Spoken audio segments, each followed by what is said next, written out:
Bespoke radio for the masses. Headline edition, July 8, 1947. The Army Air Forces has announced that a flying disc has been found and is now in the possession of the Army. If the game is rigged, change the game. Game changer. I occasionally think how quickly our differences worldwide would vanish if we were facing an alien threat from outside this world.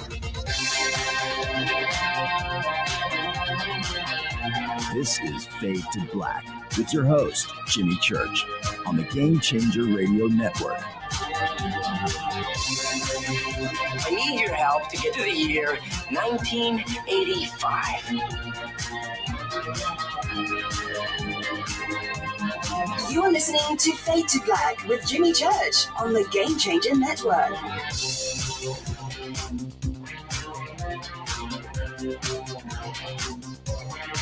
Good evening.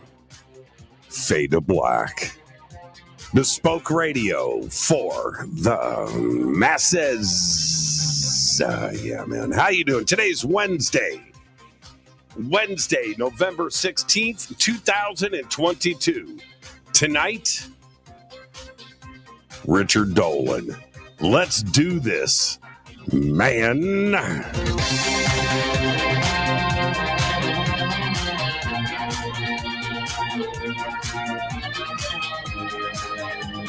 I would like to welcome everybody listening all around the world, all across the United States. Hither and thither, to and fro, back and forth, up and down, east and west, north and south, far and near. This is Fade to Black for KJCR, the Game Changer Network. I am your host, Jimmy Church. What is cracking, everybody? How you doing? You know what's going on tonight. Very special guest, Richard Dolan, is back. Got a lot of things that we are going to be discussing tonight. And of course, we're going to be talking about the much delayed UFO UAP report. And some other stuff too as well. Tomorrow night's another Fader night with open lines all night long. Besides tonight with Richard Bleepin' Dolan, tomorrow night is my favorite night of the week. Now, coming up, I will be hosting and emceeing the Conscious Life Expo. It is this February 10th through the 13th at the LAX Hilton. Everybody's going to be there, and you should be too. Tickets and info, consciouslifeexpo.com. And then a week after that, or 2 weeks after that, Saturday, April 1st, 2023, I will be hosting the Parapod Festival at the Hyatt Regency in Valencia, California. This is a live one-day media event, film festival, awards, podcast awards, documentaries, films, TV series, all of your media. You can submit right now for consideration. Submit your podcast, your film, your documentary, your TV series right now at parapodfilmfest.com. The links are below. And then a week after that, April 7th through the 14th, 2023, I will also be hosting and presenting on the Hidden Secrets Seminar at Sea cruise. We're going to depart out of Los Angeles, go down to Mexico, turn around, come back. Scott Walter, Adam Apollo, Nick Pope, Brad Olson, Vivian Chauvet. Yeah, it's going to be great. And I'm going to host, but I'm going to present too as well. And my idea for the presentation is I'm going to go back and do a compilation of Richard Dolan's presentations at conferences over the years and just lump it all together so I can be smart. Yeah, I'm going to be presenting. I think I'm going to be talking about Egypt, actually. And so there you go. Come and hang out with us. The Seminar at Sea cruise, April 7th through the 14th. I know you want to go on a cruise with me. You do. All right. The links for it are down below. Everything that I do, film, television, conferences, sponsors, everything, the links are below. And go and visit our sponsors and get your tickets and your information, all that stuff. Follow me on Twitter at JChurchRadio. That's right. Follow me on JChurchRadio. The Sandbox is hashtag F2B on Twitter. Any questions during the show tonight? Hashtag F2BQ right there on Twitter. Twitter's still running. It's software. I guess you don't need people to run software.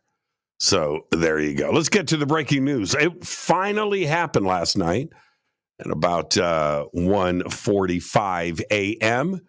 The historic Artemis 1 mission took flight in the early hours this morning.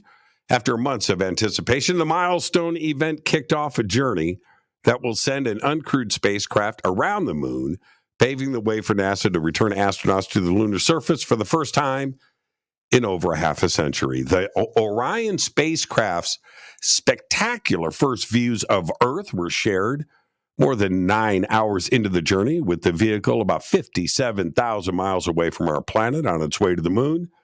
It's the first time since the final Apollo mission in 1972 that a spacecraft designed to carry humans has captured a view from Earth. The towering 322-foot-tall rocket lit its engines at 1:47 a.m. Eastern Time. 9 million pounds of thrust. Yeah, it was absolutely incredible, streaking across the night sky. The videos, it was just a heart-pounding moment. After orbiting the moon, Orion will make its return trip, completing its journey in about 25 and a half days. The capsule is then scheduled to splash down in the Pacific Ocean off the coast of San Diego on December 11th. 25 and a half days away. There you go. Well, in a press release from Canada saying that members of the Pentagon's UFO task force briefed Canadian military officials earlier this year, previously unreported meeting that was revealed this week.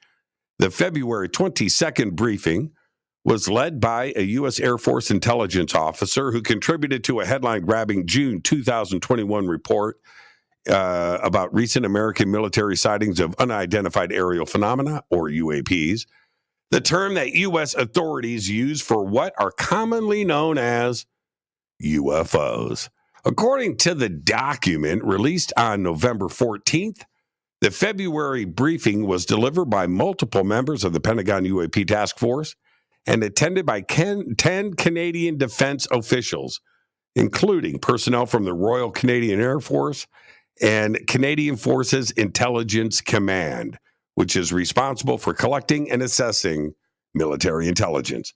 The document provided few other details. All right. Well, now check this out.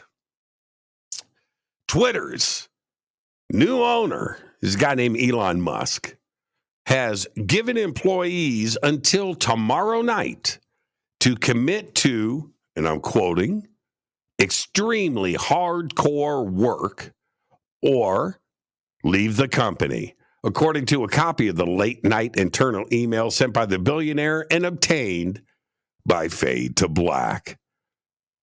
Yeah, in the memo, I'm quoting, it says, going forward, to build a breakthrough Twitter 2.0 and succeed an increasingly competitive world, we will need to be extremely hardcore.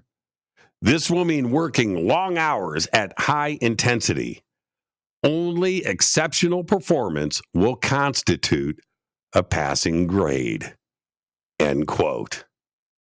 Yeah.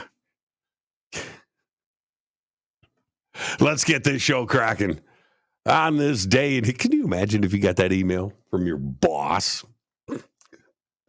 In the email, there was a link, and you clicked on the link, and then that took you to a form. I haven't read the form, so I don't know what you filled out. But man, aren't there child labor laws, in place for stuff like this? Let's get this show cracking. On this day in history, 1945, it went down. Operation Paperclip. That's right. Operation Paperclip kicks off as the United States ships 88 German scientists to America to assist in the production of rocket technology. On this day in 1945. Wow. I got to talk to Richard about that. Fader fact. During the French Revolution. Okay, now, I love getting to the Fader facts. Okay, I do. Check this out.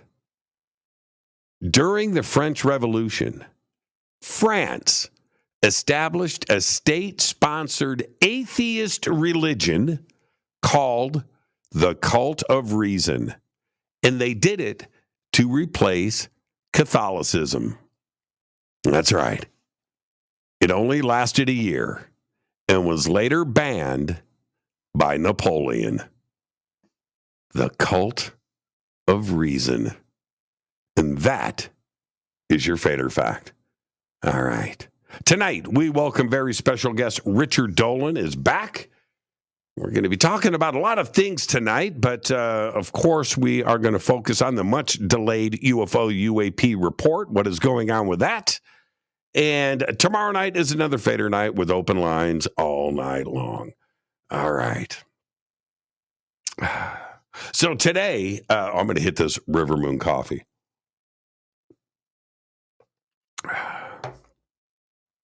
So today I was talking to my agent. Yeah, I have an agent. He's been with me for quite a long time. And so I'm talking to him today about some stuff. And he goes, so Jimmy, I want to ask you about Egypt. And I go, oh, man, really? And he goes, but first, you sound a little nasally. And I was like, yeah, dude. Speaking of Egypt, right? And it's so funny because I am now healthy. I'm 100%. I'm perfect. And I'm still nasally. Maybe this is my new voice. Maybe the old voice is history. Maybe this is how I'm going to sound for the rest of my life. Yeah. But it was funny how I was like, I feel fine. So there you go. rivermoonwellness.com. All right. Yeah, Betty Joe Jacks. That's yeah, see, is that I'm fine. I don't have a cold. Hardcore. Yeah. No, I am fine. I'm fine. Okay. Rivermoonwellness.com, Faded Black Blend. I'm drinking it right now. Richard Dolan's on the show tonight. It's always great when he's here. And now I'm not really going to talk about Richard right now. I sort of am. But what I'm about to talk about has nothing to do with Richard or me or anybody else, really. But things are starting to heat up again in the UFO world. And I enjoy this. And I talk about this so much, where the hills and valleys, the ebbs and flows of the UFO community, and you just go back historically. You can go back 50 years, go back 40 years, go back 30 years.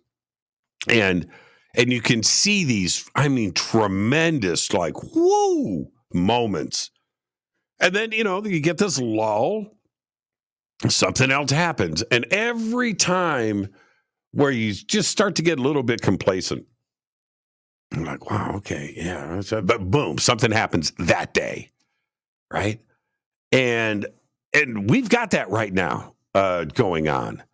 And we've had, especially over the last 5 years, but in the last 2 years and in the last 1 year, we've had these hills and valleys every week, every other week, where if you go back to 1995, 1994, 1995, 96, it was like a once a year thing. It was like once a year, MJ-12 documents, and then, wait a few months and, whatever. The alien autopsy video came out. You got to wait a few more months and something else, Bob Lazar, whatever. But they seemed like they were bigger, but they were fewer in between. Now, it's like crazy town all the time. And we have a lot of speculation that's going around right now about the UFO and UAP report. And when you jump into social media and also different news and media outlets around the world and things and community websites and stuff like that, everybody is speculating, right? Everybody seems to have some kind of inside information. And I can go all the way back to Halloween and before and look at some of the posts. Man, this is what's happening. This is what's going on. And it turns out, obviously nobody was right. And but it's hot out there right now. It's hot. It's hot. And there's that. Lots of strange sightings that are going on around the world.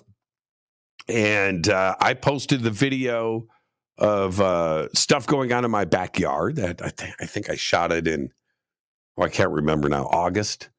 And interesting video. And, of course, people are going to come out. I posted it so people could, hopefully figure out what was going on.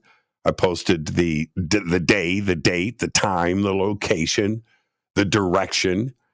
And so there's that. But there's sightings that are going on right now all around the world, and pilots, not only here in the United States, but things going on in Brazil, and also so we have that part. And what is it that pilots are seeing, and why is it that it seems that all of a sudden pilots are okay? I'm talking about commercial pilots, civilian pilots. They're okay talking about this stuff now, right? Ben Hansen and his sighting that was off the coast of California, and radar and everything else that was tied to that. Pilots are speaking up, and this is all part of it too, as well. And I have been sent, and I have seen a couple of very, very interesting images. A couple of things out of the United Kingdom that have caught my attention, a couple of things in Mexico, as well as Brazil, and here in the United States. These images are pretty stunning. I'm going to let everybody else, pick those things apart, but it's all happening at the same time, right? And when something catches my attention, I am so used to look at, oh, come on, man, that's a car driving through the woods, or I'm really quick to, but not to debunk, but you're going to see what you want to see. All right. Okay. So there's that, but they have caught my attention. And here's the thing. Thanksgiving is right around the corner. All right. And we have a lot to be thankful for. Right now in the UFO community, we have an awful lot to be thankful for. It has never been like it is right now. And this show, this is where I talk about Richard Dolan, this show is something that I am very thankful for. It gives me the opportunity to explore what is going on out there, only with the best guests, like tonight, Richard Dolan is here. And I am able to, without the restrictions of the FCC or a boss or an owner or anything like that, anybody that is around that can tell me what to do or say, or threat. I don't have that. So I am able to have freedom of thought, which goes to my jaw, comes out into this microphone, and goes to a guest. And the guest also is free of those restrictions. And we are able to do that. We are able to, with the absolute very best guests. We have a lot to be thankful for. And now I have another avenue as well at the very same time, which is Into the Vortex. All right. Now, this is a TV series where I am also given the freedom to ask the big questions. The show is taped live. It's not edited. I don't have, just like this show, I know my guests, I know the subjects, and I know what I'm trying to get to. And I am able to do that without restriction. The big questions are important to me. And as we continue to move forward, Vortex will be the platform where I do get to press pretty hard in a television format, reaching out beyond this audience and around the world. Right? Now, think about this during this very exciting time. As we head into, right now we're in the middle of season 1. And because the taping of the show just finished, you're seeing these subjects presented in a nearly weekly magazine type format where it's coming at you in real time. And that's how we're going to continue with Into the Vortex. And we're doing it at this very critical time in ufology and what is going on around the world.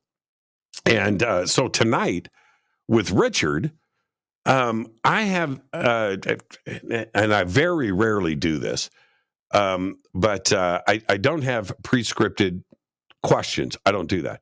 But I do bullet points. I do words, right? I will pop words down. And I said to Richard before the show, I said, boom, boom, boom, boom. He said, yes. Right. And that's it. But we are able to do this in real time. These are very exciting times. Now, going back to the pictures that I was recently sent, I decided not to publish them. A couple, I was thinking about letting loose on Twitter, maybe Instagram or whatever. I held back. And there's a reason for that. So before anybody says, well, Jimmy, why didn't you, can we see these pictures? Can we see? Well, okay, some of them are already out there. But here's the deal. About pictures are funky to me. They catch my attention, but I have been bitten by pictures in the past. And I'll share this with you. This involved John Greenwald, actually. It's about 8 years ago. And I was sent a picture and from a listener on the show, came in via email with a very elaborate story behind it. And it involved his friend that was a celebrity chef who had just left the restaurant that he owns on the East Coast somewhere, like in the New York area, and saw this triangle in the sky, pulled over on the side of the road, took the picture with the cell phone, sent it to my friend, or a fate or not, who sent it to me with this whole story. So I write him back. I'm like, so what's going on? He just gives me this big detailed thing. And I went, well, and so I wrote up, and I was getting ready to do a press release on this, wrote up an article with all the details that he gave me with the picture. I turned around, I sent the article that I had written. It was getting ready to post on Fade to Black on jimmychurchradio.com. I sent it to Greenwald, and I said, here's this image, here's the stuff behind it. I'm waiting for a little more information. He goes, wow, it's a pretty cool picture. Yeah, it is. It is. It's of a triangle. And I said, okay, I'll hit you back. And then I go back and I'm getting ready to launch. It is like uploaded, getting ready to publish on jimmychurchradio.com. And something made me do a reverse Google image search. And I did, right? Search the image. And this was 2015, 2014, 2015. And it pops up from 2006. And I'm looking at it's the same image with the story about a family who took this picture of this triangle in a Walmart parking lot in South Carolina. Atlanta, Georgia, something. And I'm reading it and I'm like, what? And then And that was the first thing. And I'm looking at it's the exact image. And then I clicked on, there's another article, and it was like from 2008. Another part of the country, Wichita, Kansas, right? Whatever. Man shoots black triangle. And I was like, what? Same image. And then I found it a third time. And I turn around. I think I called John. I go, John, it's bogus. And then I called, I wrote an email to the person that sent me the image. And I said, hey, can I get your friend, the celebrity chef, to come on the show? And the response back in the email was, he's not returning my calls. I was like, yeah. And that's why I don't post images. If I take the image myself, that's one thing. But anything that is sent to me, I do not put it out there. I do not. Hey, what do you guys think about this? No. I just don't get involved. I'll let everybody else post it. Everybody else can get all the clicks that they want, all the comments that they want. But I don't get into that anymore. I just don't do it. But I'll let you know that I've seen a couple of things that are pretty interesting, and that's why these times right now are so exciting for me. And I am just thankful. I'm thankful for this audience. I'm thankful for guests like Richard Dolan. Thankful for this show. I'm thankful for the new TV show, Into the Vortex. I am your host, Jimmy Church. This is Fade to Black. Tonight, Richard Bleepin' Dolan. We're going to be talking about the much delayed UFO UAP report. Lots of other things that are on the table. I don't want to show my cards just yet, but it's going to be a great show. So you stay right there. This is Fade to Black. I'm your host, Jimmy Church, and I'll be right back after this short break with our guest, Richard Bleepin' Dolan. Stay with us.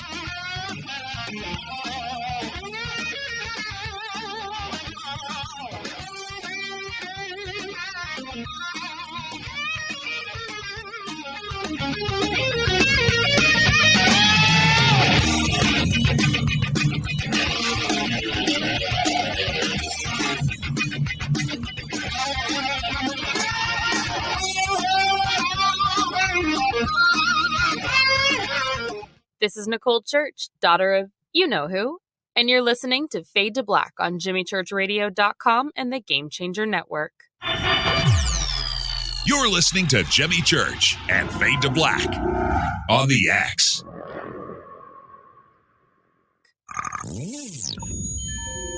You're listening to Jimmy Church, Fade to Black.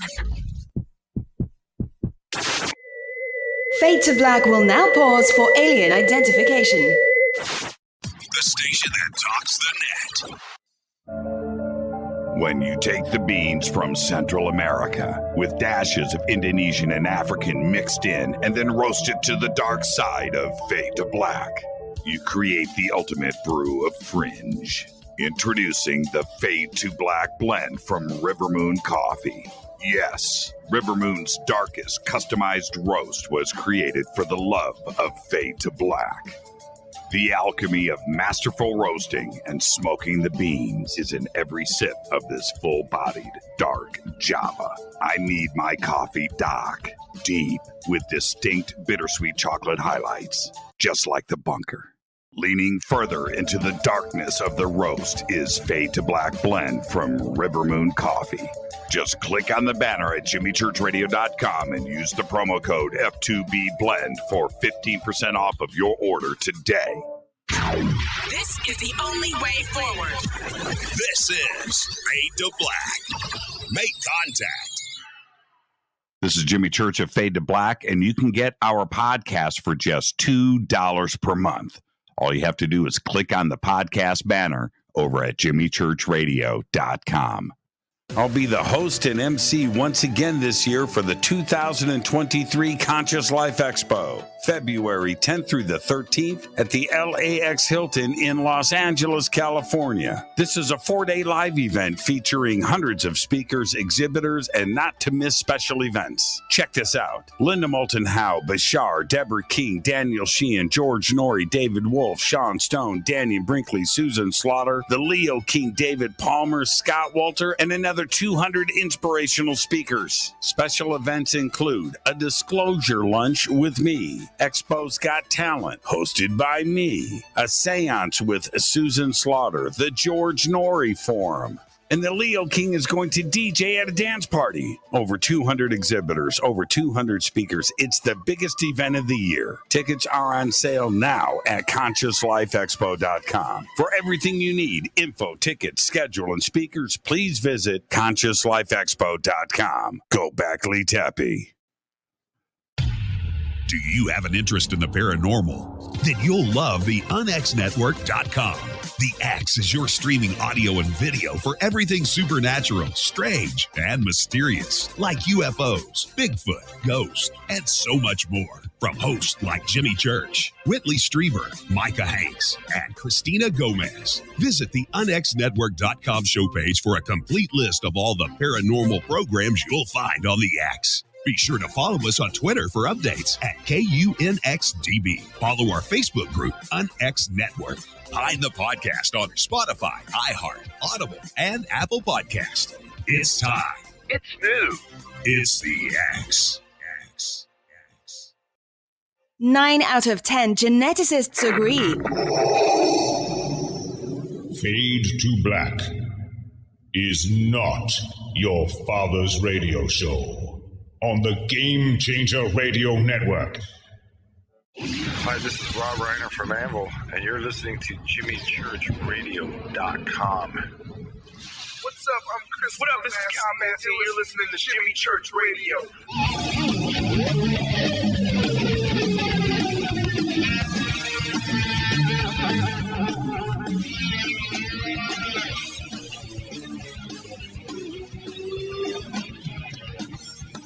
All right, welcome back.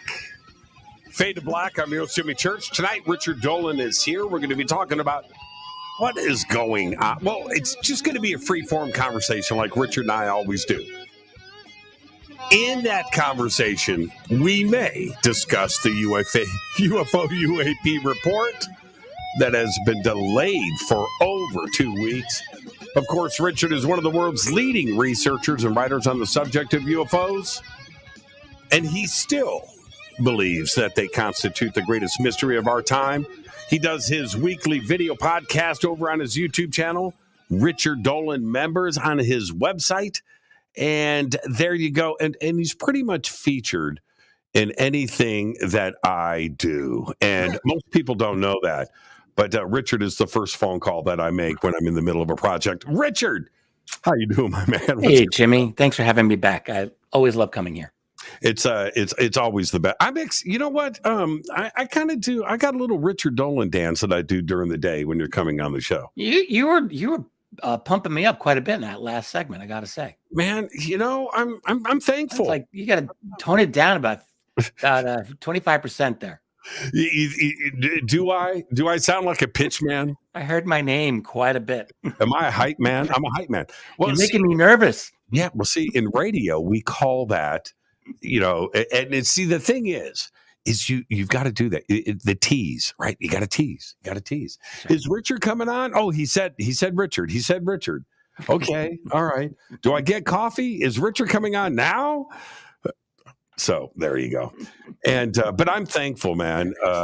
We're in crazy times now. I'm wearing my Led Zeppelin shirt. Now we've got a lot to talk about tonight. It's going to be a packed show. But tradition's tradition, Richard. Indeed. Yeah, tradition is tradition.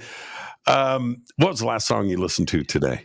I didn't listen to any songs today. However, the last song I listened to, I played really, really loud. It was last night. And it's because I don't often listen to the radio when I drive. but I did. And I heard Love Shack by the B-52s. Oof. And I realized like how great that song is. So I came back home and immediately just cranked it. And the thing that I remember the B-52s when I was like 18, you know, and it's the female vocalists. It's the two of them. And I decided, I don't think there's any singers quite like those two. The harmonies that they hit are very unique. The sound effects that they create on some of the songs are just hilarious. They're like really super talented. And I always liked them, you know, way back in the day, but I don't think I appreciated just how absolutely great they are. When I heard Love Shack, I just tripped out for a little while. It transported me back to another time. You know, they were, those two were quirky, nerdy, sexy. Yeah, totally. All of it. They were great on every level, and great singers. Just great and totally unique, fun. And the male singer too. He was kind of crazy. He wasn't as good a singer though. Like the two women were actually really good singers, in my opinion. Yeah. Their first two albums, you know, the B-52s. That I mean, just I remember it well. I had it was a JVC boombox. It was red, had the detachable speakers on it, but it had the auto reverse cassette player, right? So it would get to the end and then play the set, you know, the back side of the cassette. Dude, and I would that B-52s cassette stayed on loop for like 8 hours. I just kept it going and going and going. And I'm a heavy metal guy, but their sense of melody, their quirkiness, the scales that they did, you know, this, you know, way outside of the box, and they taught me a lot about. Yeah, they're quite unique. Yeah. So here's something funny. So when I was 17 years old, the year was 1979. Right. We still had some bell bottoms hanging around. Like it was still a crazy time. So I was 17 and I had my first, well, actually it wasn't my first job, but I had a job working at a record store. We sold LP vinyl. And it was the most fun job in the world for me. You know, I got my record albums at a discount, like a little bit. They were still expensive. But the cool thing about it was that I was 17. I was like exploring all of this new music. And we would be playing all that new music in the store. And some of the people who'd been working there longer had the whole system down. It's like you get all these records in and they would just say, oh, this one's damaged, slice it open and throw it on the turntable and just crank it for the next, you know, several hours, playing it over and over. And the B-52s were one of the albums we would just play it in the store. I mean, the idea was you're supposed to play the new music to get people interested, but we just played what we wanted. But I remember hearing Planet Claire. That was the first song on their first album. What a crazy song it was. Like you had to have been there. Like the album cover even. This is yellow. No one did this like basic yellow album with these little cutout figures on the front of the band members. Like it was almost like South Park, but like 1979. Yeah. And Planet Claire, there was a line in Planet Claire that it's still to this day. She drove a Plymouth Satellite faster than the speed of light. Yeah. Man, I love the B-52s, man. Yeah, they were just wonderful. So anyway, I was into Love Shack, and what a great song. Yeah. They had a number of really great songs. It's funny that you say that. Weird coincidence, because yesterday I was working and I was doing some stuff.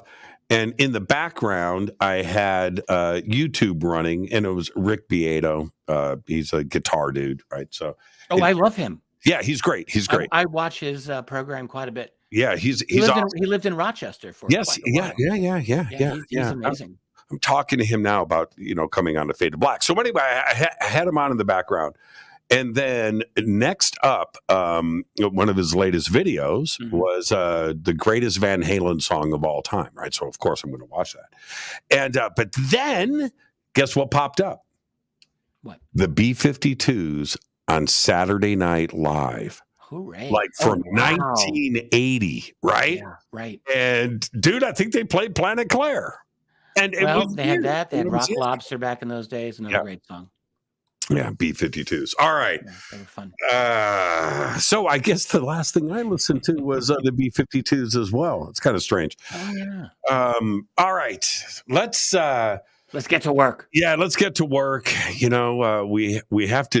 There's so much. The thing you want to talk about bores me to tears. I'm just going to say the delayed release of the UAP report. Well, you know why it bores you to tears? Because everybody's been yakking about it now for 3 weeks in anticipation, and I'm just like, you know, I'm like you, right? Yeah, I don't have a lot of expectation for it either, though. Okay, why not? Well, I mean, they're building up a whole lot of nothing out of this. So I'm hearing statements like, well, we don't have any reason to think that there's extraterrestrials behind any of these UAP. Heard that one a few times. And indeed, that's been the Pentagon's whole line all this while. We don't think that there's anything, you know, having to do with ET. Of course, you know, we're at a point in our society where we don't expect truth out of the Pentagon. And like, we just take it for granted that they're not truthful to this, that they're opaque. Once upon a time, American citizens would have been really, really angry at that type of, like, they would never have accepted that from their government, but we accept it all the time. So we don't expect truth, and we expect them to lie. And we, you know, listen to them during the UAP hearing last May. And they're just all about public relations. That's what they are. So I don't expect truth out of the Pentagon. I don't expect decency and goodness out of their policies anywhere in the world, and I certainly do not expect decency and truth on their UFO UAP policies. You did a post that caught my eye a few days ago. I'm assuming it was on your Twitter feed. I'm assuming you did the post. Maybe. I oversee my Twitter, and I discuss what goes on there, but I don't usually put the things up. Yeah. I know what you're talking about because I'm kind of in the same boat. And once in a while, I do got to whack a pee-pee, though. What are you doing? Take that down. But anyway, there was a post on your Twitter feed that the classified version of the report has been released to Congress. The declassified, redacted public version hasn't. Can you comment on that? Actually, yeah, I don't think I put that one up on my thing, but I shouldn't say the things that I'm not 100% certain about. So the assumption is that Congress received a classified version of the report, but I actually don't know. I mean, everything just seems quite vague to me. Did Congress get it? Did they not? Initially, I thought that we were told they did, and that there would be an unclassified version coming out. So if it was on my Twitter, it might have been something that I said. I didn't know if I posted it on Twitter, but I'm gonna gently back away from that statement because I actually don't know. Right. If the classified version went to Congress. I think I assumed right out of the gate that it did, but I actually don't know. I want your comment on this. I always feel that Congress, even the Senate, or Washington in general, they're not very good at keeping secrets. And if the classified version had, been floating around Congress or the Senate, somebody would have mentioned something somewhere. Maybe. I think they're pretty good at some secrets, keeping their criminal financial friends free of criminal charges and the like. They're really good at that. Yeah, they're real good. They're great at keeping a lot of secrets. So, but you understand what I'm saying, right? If something like that was floating around, something like that would leak if it were politically expedient for someone to leak it. That happens. Sure. So there would be leaks that would be intentional. But I don't know if someone would intentionally want to leak something on the UAP thing. But I know I haven't heard anything about a report getting to them. So I think I openly speculated out loud about that, but Yeah, which is fine, Richard. The speculation that is out there is just that, though, right? This is just opinions and speculation. I'm of the opinion that nobody knows nothing right now because it hasn't been released. Right now, I mean, I'm still not I'm expecting some inherent contradictions with this report. So you think back 50 plus years ago to the old Condon report, way back in the 60s. Some people listening to us know what we're talking about. This was the scientific study to the University of Colorado back in the 1960s. And with the Condon report, you had actually a lot of cases in there that were quite unexplainable. And a few that, even when you read the description, they're like within a hair's breadth of someone saying, yeah, this is extraterrestrial. They didn't, but they came pretty close. And yet the official conclusion written by Edward Condon was like, there's nothing to this. There's nothing about UFOs that represent anything that science needs to investigate. Air Force should just drop it. So you had this great discrepancy in that. And I expect something like that here. In other words, I think that potentially there will be cases that are quite difficult to explain, but I don't think that the official statement by the Pentagon is going to give any indication of that. And then the other thing is, let's keep in mind, every time that they've given us information or reports, they have never given us any specific cases of any reports. None. They've given us some bland statistics and have not gotten into not one single great UFO or UAP case. I don't expect that this time.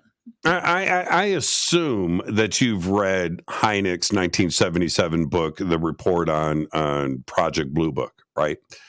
Wait, no, that wasn't the title. He had whatever the title is. I have it upstairs. I'm getting all confused here. So Hynek did the UFO Experience, and he did what the hell was the other one? Another one, and then he did one with Valet. No, he did the UFO report. The UFO report on Project Blue Book. But yeah, it's called the Hynek UFO report. That's the one. Yeah. Yeah. So I'm assuming you've read it. I'm long time ago. Yeah, I'm like my fourth read through on this right now. Wow, that's more. You got me. Well, but here's the thing: he's angry, man. And his comments about Condon and the hypocrisy, and I mean, he was pissed off. That was not. Yes. He was definitely trying to set the record straight on who he was personally, and his frustration with universities, the Air Force, the military, and anybody else that was poo-pooing the subject. Yeah. And wow. I mellowed out on Alan Hynek. You know, it's funny, when I started researching this back in the 90s, I really was very critical of Alan Hynek. And it should be said, there were many UFO researchers at the time who were very critical of Alan Hynek. This must not be forgotten. Coral Lorenzen, maybe being the most prominent. He towed the line. He towed the line for 30 years. He was a company man, a team player. Well, not that long, but from the 40s, 49 to 70. Well, no. So, like by the late 60s, he. You know what? Here's what it was. So Hynek was a junior member of the Robertson panel. Coral Lorenzen never forgave him for that, because in the Robertson panel there, they talked about, well, we need to surveil some of these UFO groups like APRO. Yes. So she knew, Hynek knew all about it, never said anything to her. And then here so he plays the company line. He really was pretty sophisticated with his UFO investigations and his ideas, even in the 50s. But he was just a company player. He was a company man. And then he takes a huge beating publicly in 1966 over talking about swamp gas. This is what really made Alan Hynek wonder, am I betting on the wrong pony here? And also he was angry because he was told to go to Michigan to talk about those sightings. And they said, do you have an explanation? And he's like, well, maybe this is a makeshift. Like he he basically pulled the swamp gas thing out of his ass. To be honest, he just, and he even later said that he was like, he talks about that in the book. Yeah. The guilt. So he ended up looking like a fool. Right. And at the same time in 1966, you talk about a dramatic year of UFOs. Guy named James McDonald, atmospheric physicist in New Mexico, gets really into this subject, and there was no one like James McDonald. And at one point, I think in June of that year, he learns about the Robertson Panel report, which was no one had ever known this before, that the CIA had organized this UFO debunking exercise, essentially. And McDonald was furious, and he goes to Hynek, because Hynek was part of it. And, Hynek's in Ohio, where Air Force headquarters was. And Valet wrote about this, and he said McDonald had his fist on Hynek's table. Like, where have you been all this time, sitting on these good reports and really ripping it? This is one PhD academician going after another and hitting him where it hurts, which was his intellectual integrity. So Hynek had the swamp gas fiasco, and then he had, even worse, McDonald like all over him. And so I think what happened is that Alan Hynek decided, that's it. And he increasingly became very independent of the Air Force position at that time. But, I think he was, I talked to Don Schmidt about this once. Don Schmidt knew Hynek really well.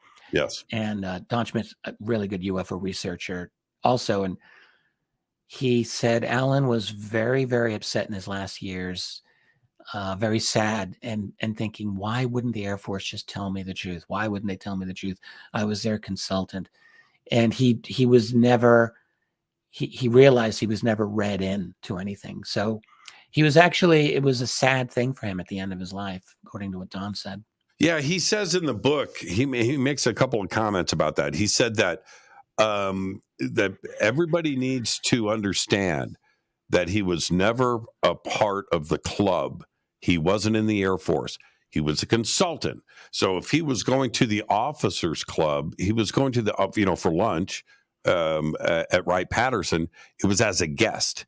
And he was never a part of these military conversations. And then the other thing that he said in the book, it's an amazing line. He says, "Do I believe in UFOs?" He said, "Believe is religious. I know there's an ET presence." And just what an extraordinary line, right? To believe in something, he said, no, that's religious. That's a belief system. I know. And then right around that same part in the book, much to his credit, he said that his biggest regret was not pushing science from the very, very, very beginning, going back to 1949. And he said that, he was not in a position where he could. That's the reality. He could never have done it.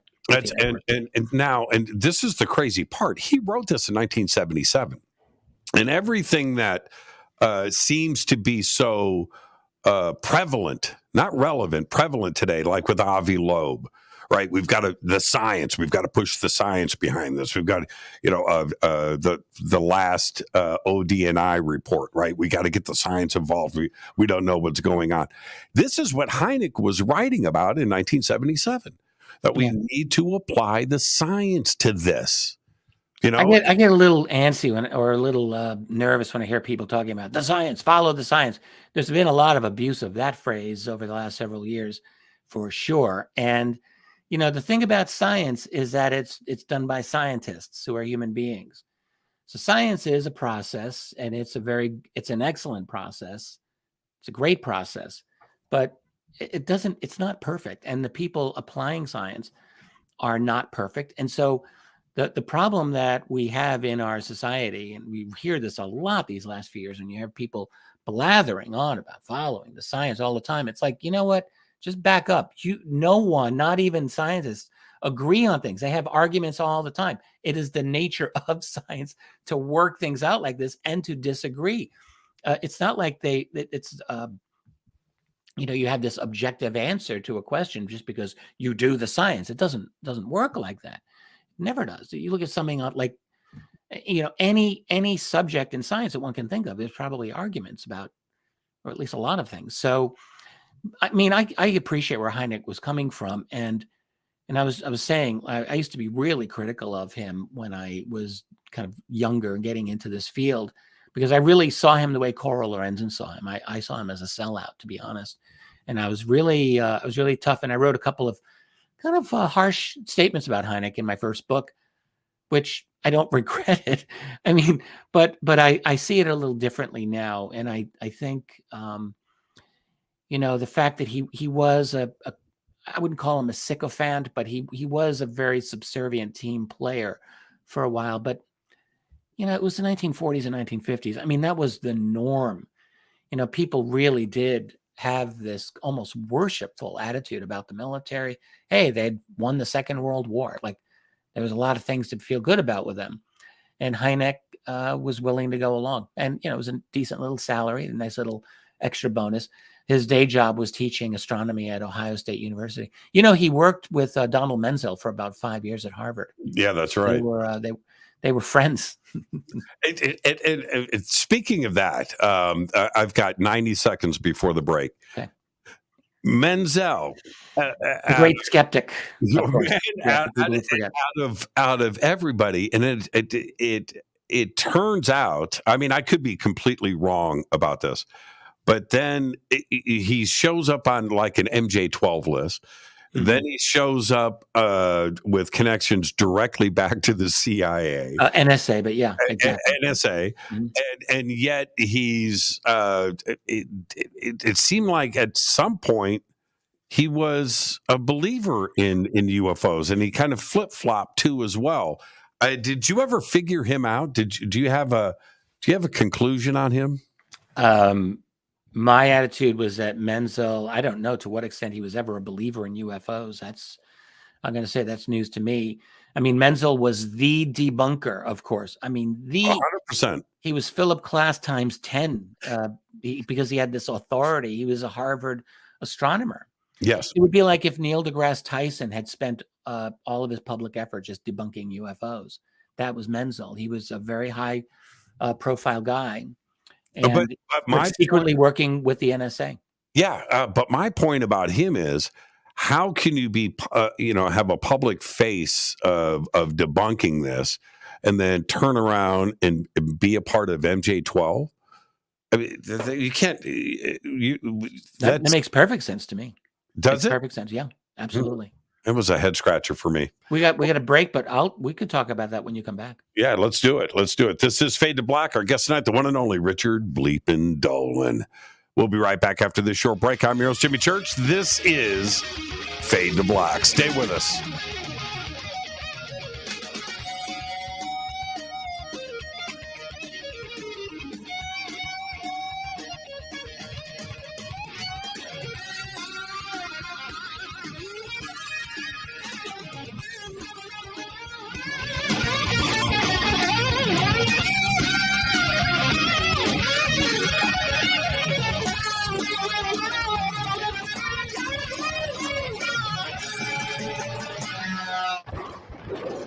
This is Fade to Black with Jimmy Church on the Game Changer Radio Network. Your 1 million gigawatt paranormal powerhouse, KUNX-DB, VX.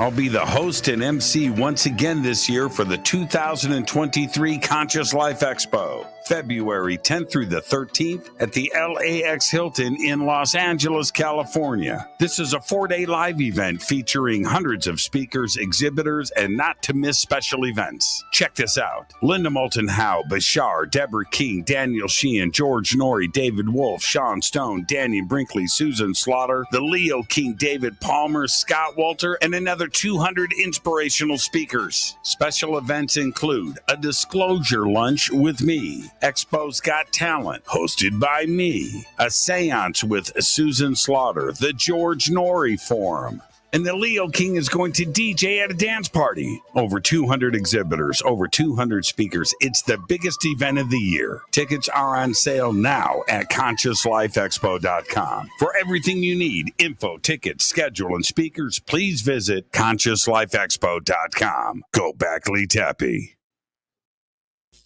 This is Billy Carson, founder and CEO of ForbiddenKnowledge.tv. ForbiddenKnowledge.tv is the fastest growing and one of the most watched networks in the world. And I would like to personally invite you to check out our expanding library of TV, film, lectures, and special presentations. ForbiddenKnowledge.tv has over 6,000 videos covering lost history, health, UFOs, spirituality, and our future. We are committed to our community, and with my personal invitation, you can, right now, get your own free 30-day membership at ForbiddenKnowledge.tv. Your own library of information starts today at ForbiddenKnowledge.tv. Because you never got that pony you always wanted. Damn it. Jimmy Church and Fade to Black on the Game Changer Network.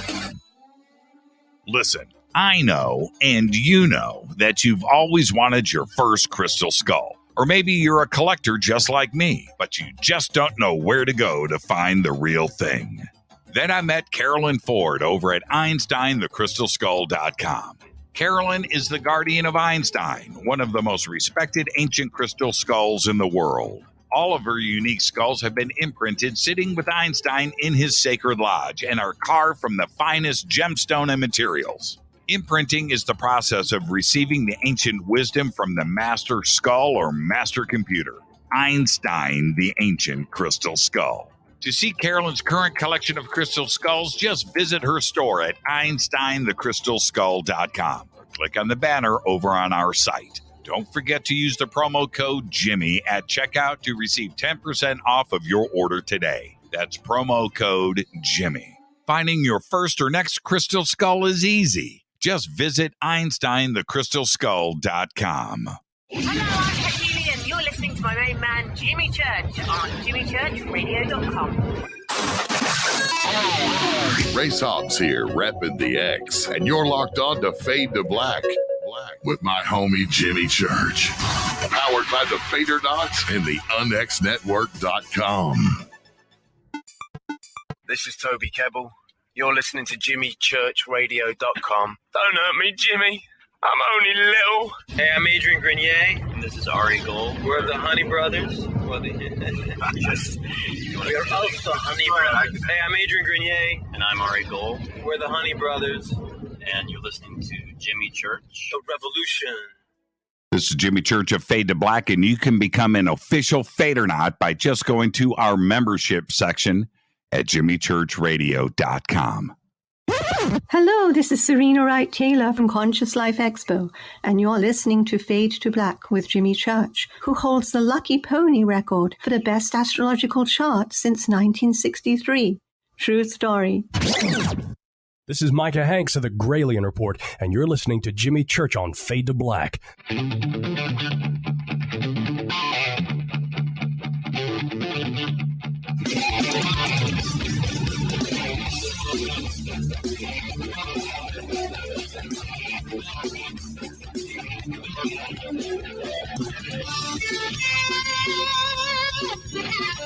Welcome back, Fade to Black. I'm Jimmy Church. Tonight, Richard Dolan is with us. Now, per Richard's request, we're going to continue on with Menzel. And what I love about this audience, Richard, is the spirited discussion about Menzel that was going on during the break. Oh. And here's the, they're smart. This was my point that I was trying to make when, I'm a kid, and I'm reading, same thing that you are, Menzel and then K-12 and, and you're connecting all these dots and these names and going back, and you're a student of government and history and these names keep repeating. And so Menzel, I stepped back and went, wait a minute. how can you be MJ-12 and be the world's biggest ass when it comes to UFOs? But the what was said in the chat was, of course, Jimmy, Richard's right. It makes perfect sense, right? Well, you're gonna cover the secret. Well, it's not only that, but yes, that's right. But first of all, think about how actually utterly awful and terrible and lame so many of his explanations of these UFOs were. They were actually terrible. And Menzel was an astronomer, and so the problem is, in the UFO field, we give astronomers a pass. It's like, oh, well, extraterrestrials are from outer space, therefore astronomers must be the experts. It's like right? Baloney. They have no qualifications. They do not have any better qualifications than any of the Fadernauts or any other people following the UFO field. They have, and I mean literally nothing that makes them more qualified than anyone on the street. And unless they want to study some UFO reports, then they can become qualified. But astronomers by themselves, no. And the other thing is, where do UFOs occur? They don't occur mostly in outer space. They occur in the Earth's atmosphere. That is why James McDonald was able to tear Menzel's ridiculous explanations to pieces, right? Because McDonald was working in his dojo. All the UFOs are happening in the atmosphere. And so my point with Menzel is his UFO explanations were so terrible, so utterly beneath his scientific capability. You know, you get the guy talking about, his expertise in astronomy. He's world class. He was world class, but his UFO explanations, I mean, he wrote, I think, 4 UFO books, and they're terrible. And, we think of Philip Klass as the guy who really mastered the art of the smear. And that is true. Klass was. I mean, he was a reprehensible human being, but Menzel also did a lot of that stuff. He was not acting in his capacity as a scientist when he engaged in most of his UFO debunking. So I think, yes, his position was simply to use his status at Harvard University. Harvard. He's like in the thick of the whole national security intelligence apparatus. I mean, maybe it would have been better if it was Yale, but it's Harvard. It's good enough. And he did his work for the national security state as a patriotic American who, bragged to President-elect John Kennedy that he might want someone like Menzel because Menzel had nice connections at NSA and all of that stuff. So Menzel was a scientist in his capacity as an astronomer, but as a UFO researcher, he was not acting scientifically whatsoever. And staying on this, because one of the points that Hynek keeps going over in the book, he does it many, many times, is he says that the Air Force only commented. They would collect the data, but that's all they would do. They wouldn't look at anything at all and would just say something and comment and close the case. And I thought that was a very interesting thing. And it kind of goes back to what you're saying, like about somebody like Menzel, where you can't apply, astronomy to this. So therefore, anything that you say is an opinion and it's just a comment, right? That's right. That's it. He was an intelligent man. He could have used his powers for good instead of evil if he wished, but he didn't do that. Do you think he was in the know, though? I think he knew an awful. Yeah, well, if he was in MJ-12, he would very much be in the know. And I don't know that. I believe that there is and was an MJ-12. I think it goes by Zodiac or some other name now, but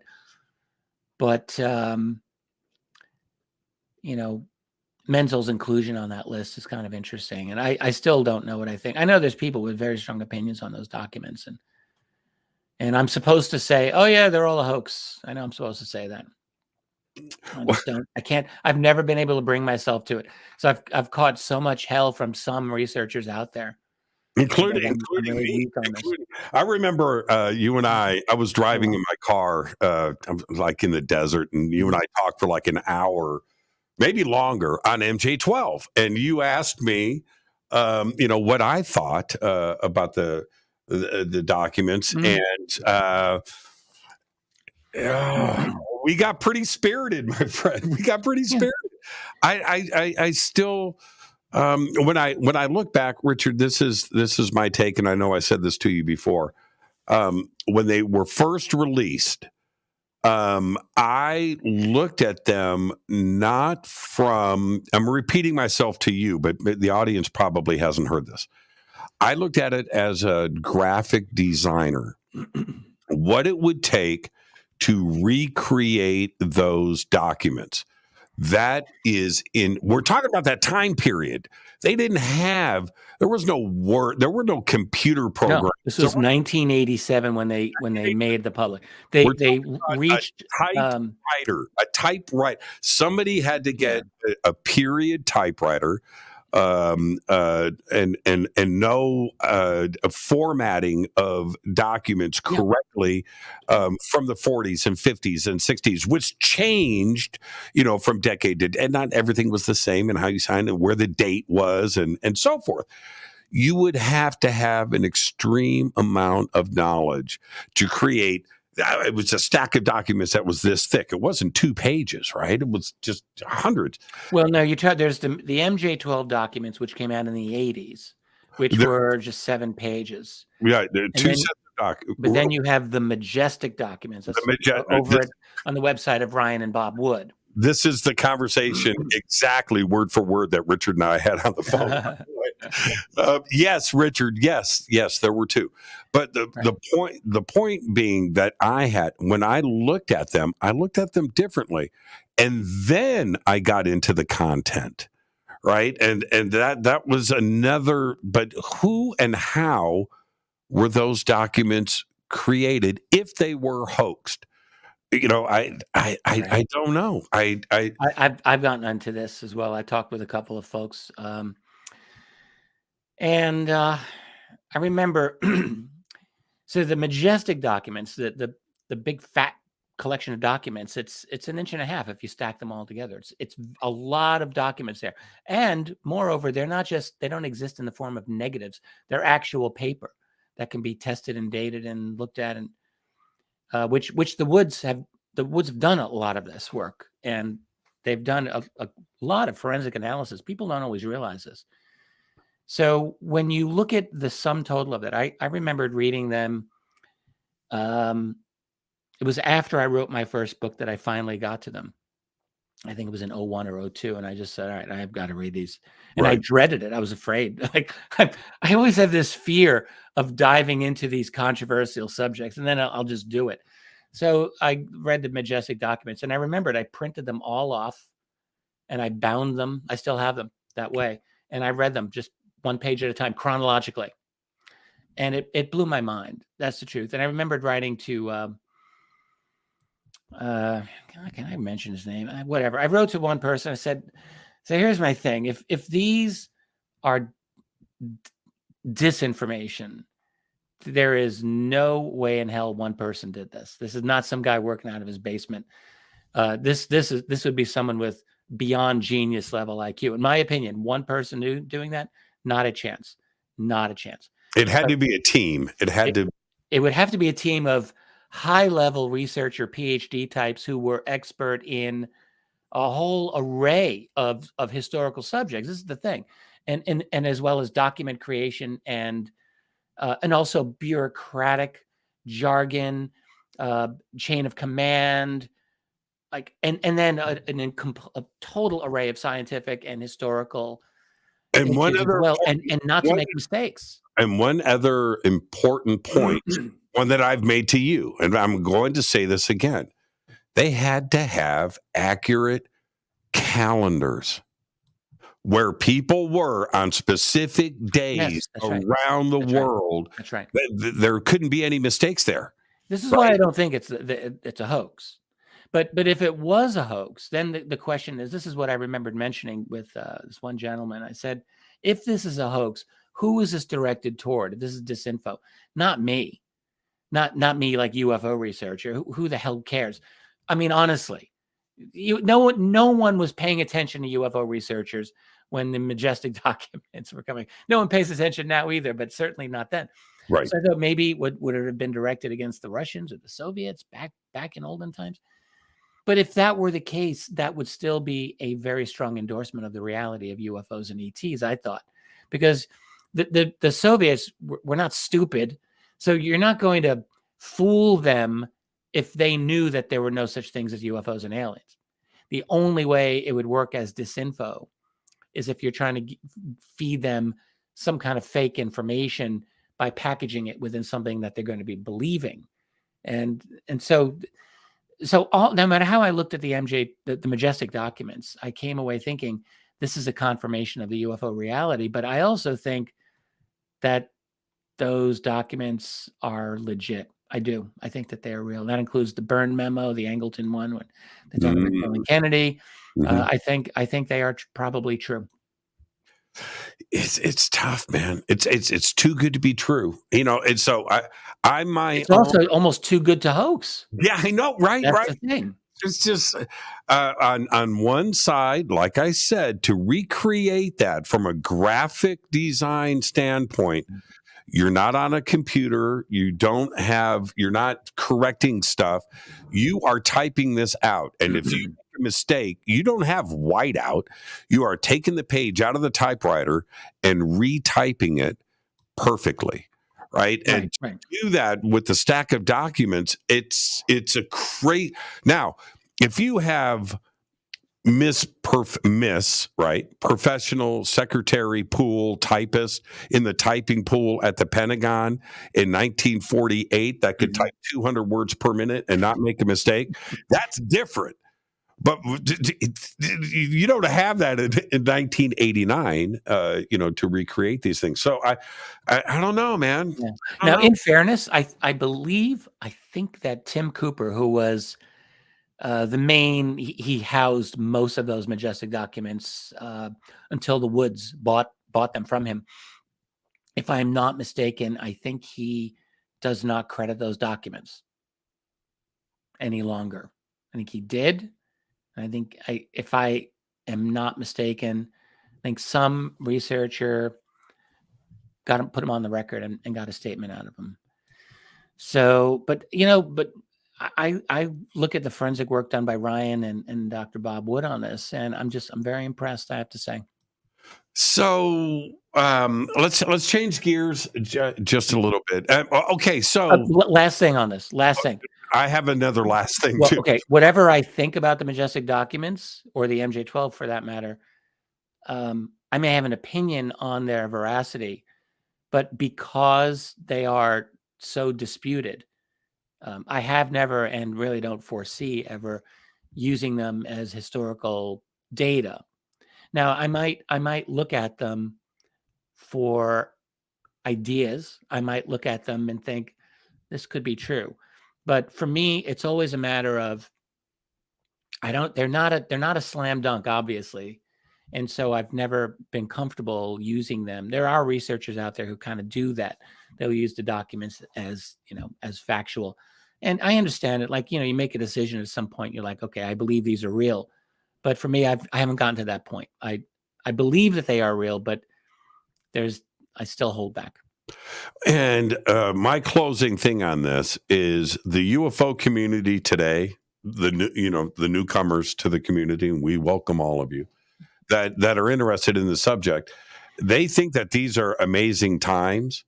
You need to, we can go back and when MJ-12 and Majestic hit the UFO community, the impact, and we don't understand, today, imagine if Majestic and MJ-12, those documents hit the UFO community today with the internet the way that it is and the hysteria that would be around it. Well, we went through that, and I keep talking about these hills and valleys. We had a little bit of that with Davis Wilson, I would say.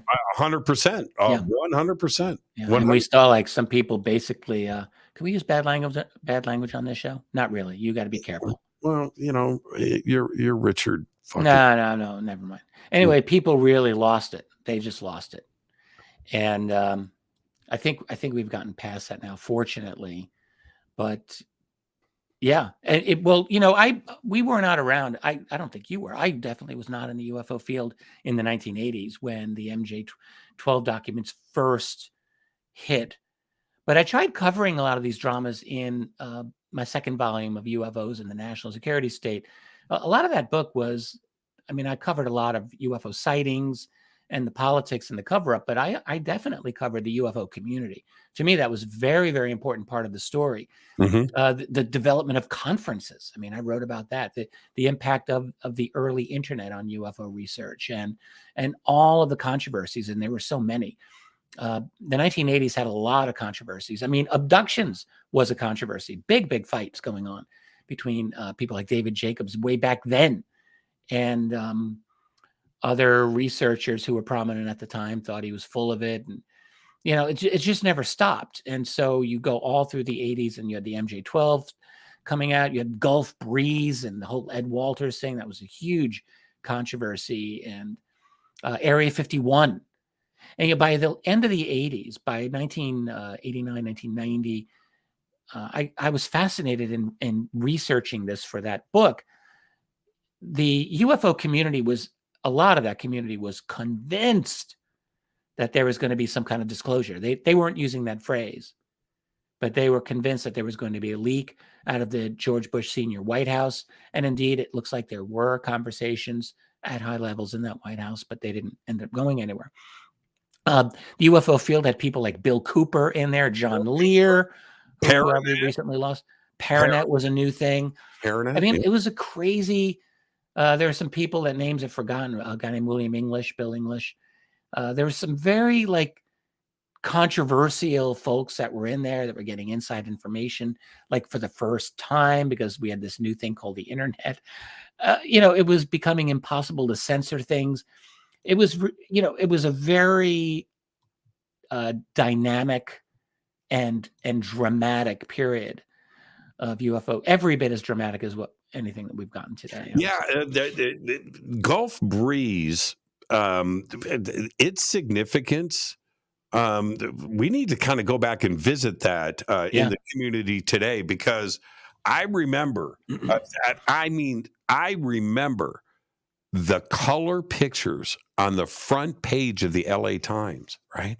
Yeah. And I'm like, what? Right? And this is 1985.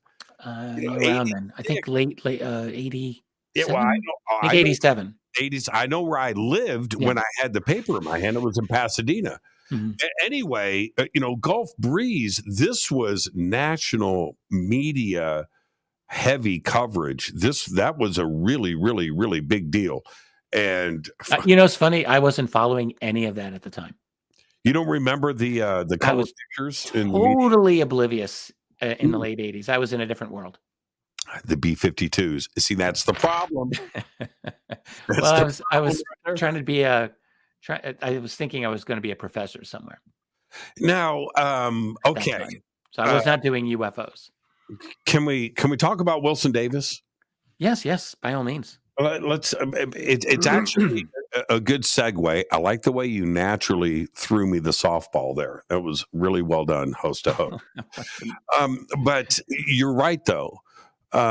Wilson Davis, you did put it out there very early on that this could be, the document of the century, right? And you rolled the dice, but you felt something in your bones. You knew you had reasons. I rolled the dice, but for me, the dice were loaded. I knew that I had this. Right. I knew that those notes were real. To have Jack Houck and Oki Shannon's notes to surface, a lot like what was going on with the Majestic and MJ-12 documents, where you have supporting stuff around the scene, right? You have things to support it. Yeah, exactly.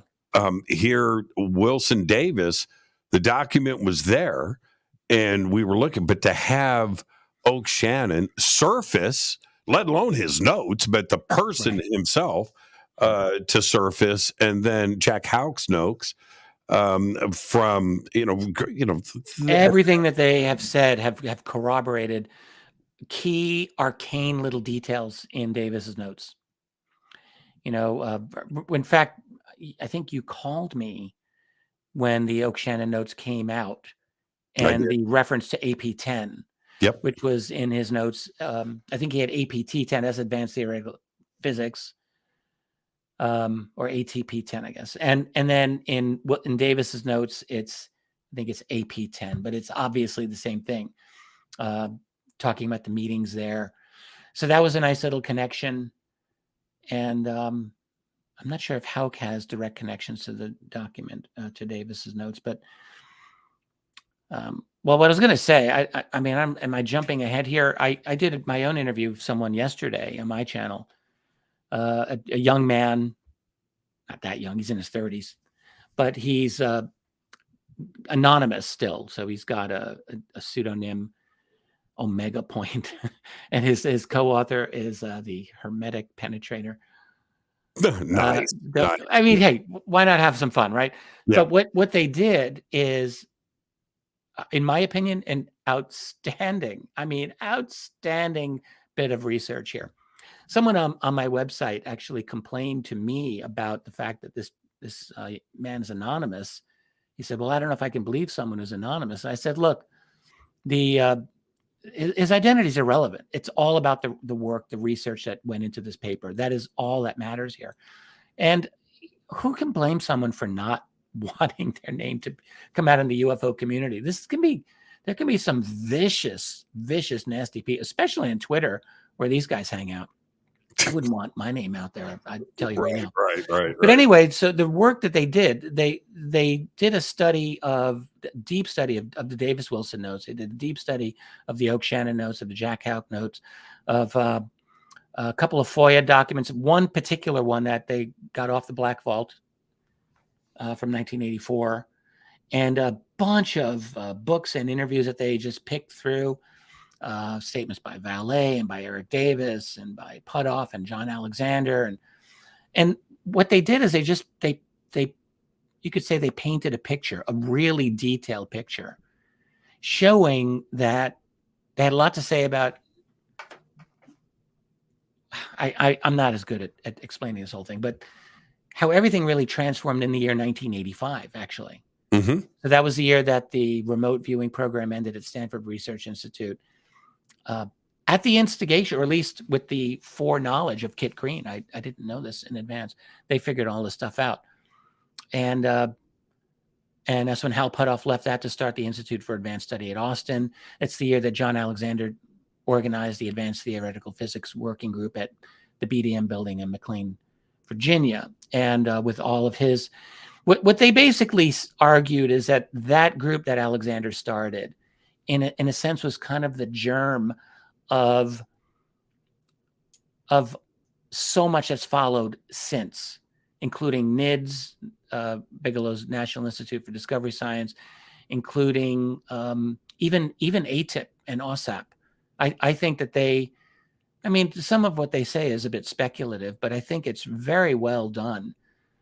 And well, here's it was a good interview. Yeah, let's pick this up when we come back, because for me, the contents of the notes confirm, 1985, 1986. You have the clearance paperwork to get into BDM. You have the map of where that is, and the notes all line up nicely. Jackson and Oaks, for sure. But that's cool.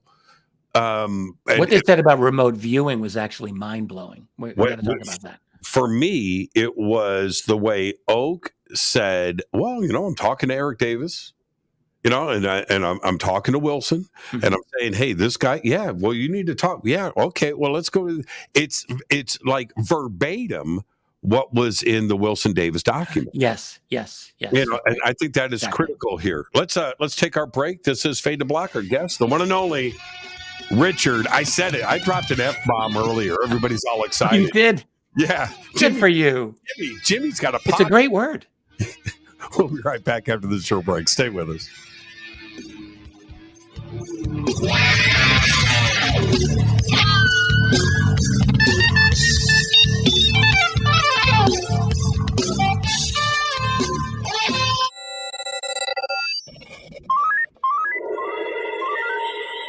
here, we listen to Jimmy Church.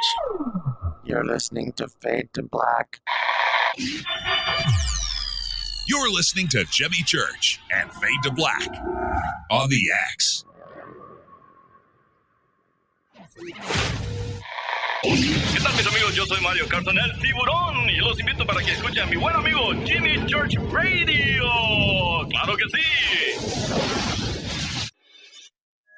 The Believer is the chilling true story of Dr. John Mack, a renowned Harvard psychiatrist and Pulitzer Prize winner. This is an outreach program from the cosmos to the consciously impaired. He risked it all to investigate human encounters with aliens. The Believer, Alien Encounters, Hard Science, and the Passion of John Mack. Written by award-winning former New York Times journalist and author Ralph Blumenthal. Now available in paperback from High Road Books. Introducing the Game Changer blend from River Moon Coffee that delivers a customized blend made specifically for the Fadernauts. If the game is rigged, change the game. It's a bolder cup with some bite. Game Changer is the coffee of choice for those that prefer an organic dark roast that is slightly lighter and milder, but it's still dark. With wild notes of pecans and chocolate with a rich, balanced, full-bodied cup that is roasted to perfection for a great coffee to start your day, as an after-dinner coffee or anywhere in between. Artisan, small batch roasted to perfection. USDA certified organic, all River Moon coffee is freshly roasted and packaged in the USA. Just go to rivermooncoffee.com or click on the banners over on our site and use the promo code F2BBLEND for 15% off of your order today. rivermooncoffee.com. Do you want to be an official Fadernaut? Of course you do. This is Jimmy Church of Fade to Black. Just go to our membership section at jimmychurchradio.com. Fadernauts, when you think about the future of our country and where we're headed, do you wonder about the food supply? I do. Disruptions in the food supply chain could be disastrous, and they usually occur with little warning. That's why the smartest thing you can do today is to stockpile emergency food, water, and other essentials. I personally recommend My Patriot Supply. They're the nation's largest emergency preparedness company, serving millions of customers for more than a decade. In fact, they're the only source my family trusts for our preparedness plan. You should too. Right now, save 20% off a full 4-week supply of delicious meals that provide 2,000 calories a day. Saving 20% helps too, doesn't it? Especially now. So go to preparewithjimmy.com and get ready. That's preparewithjimmy.com. There's no time to lose. Do it now. So, you love talk radio? Then you'll love TalkStreamLive.com. TalkStream Live is always on, 24/7 with the best streaming talk shows. Find your favorite talkers and discover some new ones. It's free, readily available online or on mobile with any smartphone or tablet. Finding your favorite talk shows all in one place has gotten a whole lot easier. Just go to TalkStreamLive.com. Be sure to download the free apps from Google Play or the iTunes App Store. You listen to us, and we listen to you. And so does the CIA. Hi, I'm Ray Sobbs, and I'm here to tell you about something I really think you're going to like. The UNX Network is a part of a larger group called UNX Media, and one of the things we offer is the quarterly UNX magazine, which is available both in print and digital formats. This amazing magazine covers all aspects of the unexplained and makes for a great coffee table periodical that is certain to spark enlightening conversations in your living rooms. We invite you to check out the latest digital issue for free. Just go to unxnetwork.com/membership and fill out your free membership with your name and email and become a new free member. The new summer issue is now available, and the theme is Time Anomalies, which includes a feature article written by our managing editor, Lee Spiegel. Just go to unxnetwork.com/memberships. That's unxnetwork.com/memberships and get your free e-copy of the UNX magazine today. You are listening to Fade to Black with Jimmy Church on the Game Changer Network. Hoy oi. I'm Reese Evans. You're listening to Jimmy Church. This is Revolution. The revolution will not be televised. The revolution is on radio. Ciao.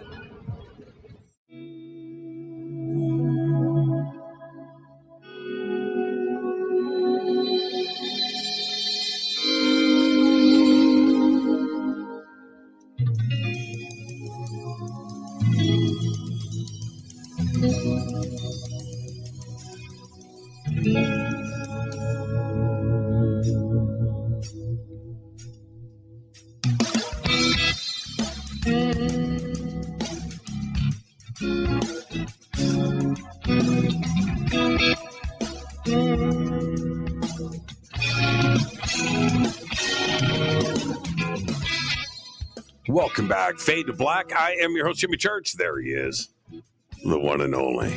Hey, Richard, before the break, I had mentioned, and I really mean this, when, we talk about that MJ12 list, right? The MJ12, the list of the guy, the list guys on it. Yeah. We've, up until Wilson Davis, we've never really had one of these personalities step forward and go, yeah, okay, that and you see Oak Shannon's name in Wilson's, in the documents, who is this guy, and you had pointed out his name from the first day when you and I got the documents, right? And we had that phone call. It was you that brought up Oak Shannon to me, and I faked my way through it. Yeah, Oak Shannon, sure. Well, I brought it up because I had talked with Grant Cameron before that, right? And Grant was actually the one who was really on top of what Oak Shannon who was sitting on his notes for 20 years. Yeah. Okay, Grant knew it, and Grant said as soon as I saw Oak Shannon's notes, he said I knew this was real.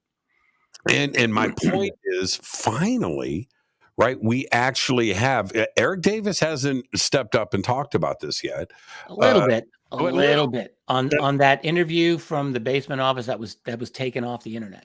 Yeah. So there, Wilson had his comments with that journalist. What was his name? Billy Cox. Yeah, Billy Cox. And so, but this is like the first time where we've had somebody like go on the record and go, yeah, this actually went down. I find it to be extraordinary to have this kind of development surface. Yes, it is. And let us not forget what this all means, because this is why these notes are so important. The notes are important because here you have an interview 20 years ago. Actually, last month was the 20-year anniversary when Davis wrote those. But you have a brilliant, let's say almost genius level scientist interviewing a retired admiral who was head of intelligence for the Joint Chiefs of Staff. Now, that's an interesting conversation. And clearly this is something that entire crowd of people, Davis, Hal Puthoff, Kid Green, John Alexander, all the NIDS people, the Bigelow people, they all knew about this because of Edgar Mitchell. Edgar Mitchell was with Greer in 97. They meet with Wilson. And because Edgar Mitchell was Edgar Mitchell, a famous astronaut from Apollo 14, he had certain information that would come to him. And he learned not from Greer, but from Will Miller, who was the other guy there, Navy man, that Wilson was denied access several months later. Mitchell got all of this that way. And he, of course, he reported it to his colleagues at NIDS. They were all very tight in those days in the late 90s. And so Davis knew about it, Puthoff knew. And so these guys were just waiting for an opportunity to talk to Wilson. That's obvious. Now, what was interesting in the Oak Shannon interview, that was with Jay at Project Unity, and I really like Jay. He did a great interview, and he got Oak Shannon to discuss when he was communicating with Wilson about all this, and it was quite a bit earlier than we had thought. So, Jay is wondering, it's 2000, maybe 2001. And Shannon's like, no, it's 1999. It was really early, and he's connecting Davis to Wilson, and Wilson wants to know Davis's bona fides. Can I trust this guy or not? And so forth. So all of that was really, really very interesting. But here's why it all matters. You have this guy was at the time, he was deputy chief of intelligence of the Joint Chiefs. And as far as everything he knew, in 1997, his job, part of his job involved overseeing special access programs out of the Pentagon. And the money. Yeah, well, right. Yeah. Overseeing, that's right. Actually, yeah, when you say the money, overseeing the spending, making sure everything was legit and so forth, or at least legit by Pentagon standards. Who knows? But he's supposed to oversee that. So here comes Greer, Mitchell, Miller, a few other folks. They come in to talk with Wilson, and they're like, and Greer, apparently had code names, project names, NRO programs, and all of these things. He said, basically, Greer would give a better description of this than I can, but there's a rogue black budget special access program dealing with UFO, ET, alien tech. It's rogue, he said, and let's see if you can get control of it for America, for the people, whatever pitch he made. And so Wilson goes on this chase for the next few months, and he, we know the story. It's all in the notes. He gets denied access. So the implications. So here, last thing I want to say. So now we're fast forward to 2021, 2022, and you got the Pentagon doing their UAP task force reports. But the real deal, the real information, the real problem is what Wilson encountered. It's the secrecy. So do we, because of Oak Shannon, and his statements about the conversation with him and Wilson and Eric Davis and the notes and Jack Houck's notes, then do we take the notes at face value and the comments that Wilson makes about, we're going to say it's Lockheed, comes out and meets with the three, right? Yeah. The head of security, the lawyer, and they go, okay, you know what? It's aliens. Right. And that's a pretty dramatic moment in the Wilson Davis notes when they turn to Davis, Wilson, and say, you can cry all you want. We don't give a shit. That's As a matter of fact, well, see, shit's the word I wanted to say earlier. Yeah. Well, yeah. OK, let's just go. But here's the thing. They said, go back to Washington, cry, yell, scream. It ain't going to matter. We don't care. And then Wilson says, so I did just that. I went back to Washington. I yelled. I screamed. Right. And they told me it's none of my business. And they threatened him with his career. Do we take all of that at face value now? Yes. Yes. Why the hell would Wilson be lying to Davis about that? Yeah, right. It makes no sense. I mean, there's things that you could see him withholding from Davis. Sure. I have no doubt. I mean, and I'm sure Davis would agree. I'm sure everyone that Davis spoke to would agree that Wilson might have held a few things back, but that doesn't mean that he was being fundamentally dishonest. No, right. I think Wilson was telling a true story there. So, yeah, of course you want to take it as truth. What is there's no argument for seeing this as fake in any way. Anyone who's saying that now, they really need to ask themselves some serious questions as to what they're doing in this field. Like, why? We're long past the point of debating the authenticity of these notes. And Wilson's doing exactly what he said in the notes he would do if this got out. He would deny. Yes, I would deny, and I'm not going to talk to any of you people. Like, that's what he said in the notes. That's exactly what he has done. And then you've got these so-called journalists, and I'm not even going to mention names. You mentioned one of them earlier. It's like, do your job. Just do your job as a journalist, and don't just kiss the ass of the guy you're interviewing because he's an admiral. And actually use some critical thinking here, and let's piece this together and use some logic. But no, there are people who just refuse to do this. Yeah, you're right. And hindsight. No hindsight. No, but I'm saying it now. We have all these things that support it.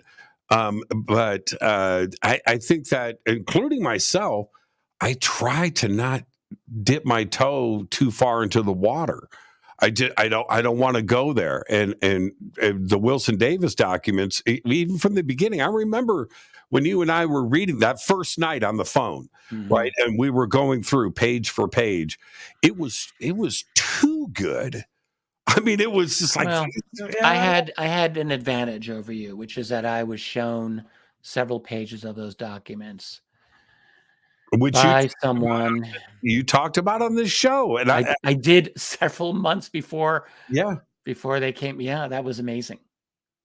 And it's funny because that was in the end of December of 2018, I think, when I was on your program at that time, and you said, Richard, is there one thing that you've discovered that you haven't told the world yet? Give me the secret. What's the one thing? And I had talked about the Wilson meeting many times. But the one thing I had always held back, and this was really as a personal favor to the man who showed me the document, I had never said that I actually held a piece of paper in my hand and read these notes that talked about, this interview with Thomas Wilson. That I had never discussed until I mentioned it with you. But what was it? Oh, so my advantage was, I was shown several pages of those notes by someone very, very, very, very, very, very close to the scene. That's all I can say. That's all I've ever been saying. I'm not giving up his name. I literally begged him when the notes came out. I said, "Can I please use your name?" I remember when I'll tell everyone. So Richard, everyone was getting all over my case. Richard drops this. We're on the phone, and he goes, "Church, I swear to God, I will." No, man, it's cool. It's cool. But yeah, it's. I took more heat than I thought. I mean, I was really surprised by some people who just said, "That's a fake. We're an idiot for believing." I'm like, what? That was what I did not expect that. Why don't we have people in this circle? And I'm going to go down the list: Eric Davis, Admiral Wilson, Kit Green, Hal Puthoff. Greer's already out there. His name is in the document. But why aren't they? It's almost like a deathbed confession now. They're getting up there in the years. Yeah. What does it matter? Why not just go on the record now? No, all right, look at Davis, Puthoff, Green, right off the bat. You've got guys with intense security clearances. And they just can't. They can't without blowing their own game. All of these guys, and this was, again, the interview that I did with this really brilliant young man last night. They're all trying to get to the center of the labyrinth. That's their whole mission. They know a lot. They have known a lot about UFOs for years. They have known that it's real. They're here. You can argue about who they are, but these guys have known all of that, and they've had access to some information, but they have not, in my opinion, they have not had the access. They want everything. They want to get to the center of the labyrinth, and they're not there.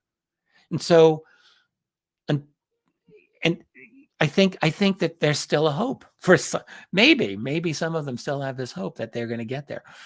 And they're not going to blow their credibility by, they're not here to impress you and me and the listeners. They're trying to impress their people in the classified world, people with, TSSCI clearances, and and that's their crowd, that's their market. So they're not going to blow it. Same with Wilson. Well, Wilson, it's a code. It's a code. Wilson was at the table with Lockheed when they do the disclosure, and they literally say to him, if we take this at face value, right? They say, we've got a craft. As a matter of fact, we think it can fly. Yeah. Now Wilson is right there, man. Now, do you think that they were going to show him the craft? Do you think that he saw? It's not in the documents, but it's kind of implied that they were okay with, because they said another Pentagon investigator, right? They showed him the craft. That's right. They said that in the notes. Right. Yeah, maybe actually, maybe they showed Wilson and he just didn't want to tell that to Davis. Sure. Because it seems like that's where Wilson was going. There are rumors. I mean, one rumor came to me not long ago about someone that the world knows who may have seen a craft. Came out, and I think it probably is true. So, and the craft that's described in the notes, it was described as intact, and they think they could fly. That's the Kingman craft. Who told you there was a craft, that they saw a craft? Well, I think Greer put it out a couple of years ago. I don't want to say it. I don't want to piss people off. And why not? Well, it's a rumor. Okay. No, I'm not doing it. Sorry, I'm not doing it. Richard, nope. You took us right to the edge, like lemmings to the sea, and then said, "Don't." That's bad. Well, sorry. Okay, type it in the private chat. I'll keep it a secret. I will do that. Right now. Private chat. Here we go. Private chat. I almost went into comments. They say there's a whole ton of people. No, don't do it in the comments. Don't do it in the comments. Do it in the private chat. Just right there. You got it? Boom. Oh. Okay. All right. Yeah. I think it's true. I think he did. You think so? Yep. I don't think so. Okay. I'm going to call you tomorrow. We'll have a nice long conversation. Okay. Deal? We'll talk. We'll discuss. We'll talk. We'll laugh. We'll cry. We'll laugh. We'll cry. We'll do the whole thing. But here's the thing. With the UAP UFO report, it seems that, and again, we're dealing with opinions here, but a lot has been apparent leaks about this being a Chinese thing. And if we go back to right now, hold on, because that is in direct contrast with last August. Yeah, because we can always believe the Pentagon on all of these types of things. Yeah, exactly. Yeah. When the Pentagon said it's not adversarial, it's not us, it's not them, we have this other bin. And wouldn't that be an about face from the last ODNI report that came out? And now it's going to be totally different, and the blame game is going to go somewhere else. Do you? I think they're gearing up to. The problem with blaming it on China and Russia is that politically, this would be very explosive, and it would be utterly reckless. I mean, even beyond the recklessness, the wrecking ball that the United States takes to the world, to the global everything. This would be even beyond that. So what they would do, though, is they play this coy little game, which is talk about potential adversaries and, kind of drop these hints that maybe it's the Chinese and the Russians. They can't say it openly because, A, it's not the Chinese and Russians. It is not. Does anyone think the Tic Tac in 2004 was the Chinese and Russians? Nope. No, not a chance. Nope. Not period, a period, chance period. Not at all. And so now you got, got the situation of the Roosevelt in 2014, 2015 off the East Coast. You could say maybe, seriously doubt it. Not the Russians, not in 2014. No way. There was too much going on in other parts, in Syria and Crimea. It's like they're going to be playing games over the eastern coast of the U.S. for daily for like 9 months. If the article that Leslie Kane and Ralph Blumenthal wrote stated that from the summer of 2014 to the spring of 2015, there were nearly daily encounters with UAP by the Roosevelt and its other ships with it. So that's a lot of sightings. That's like 200 sightings, maybe, or maybe more. It's not the Russians and not the Chinese. What are the Chinese?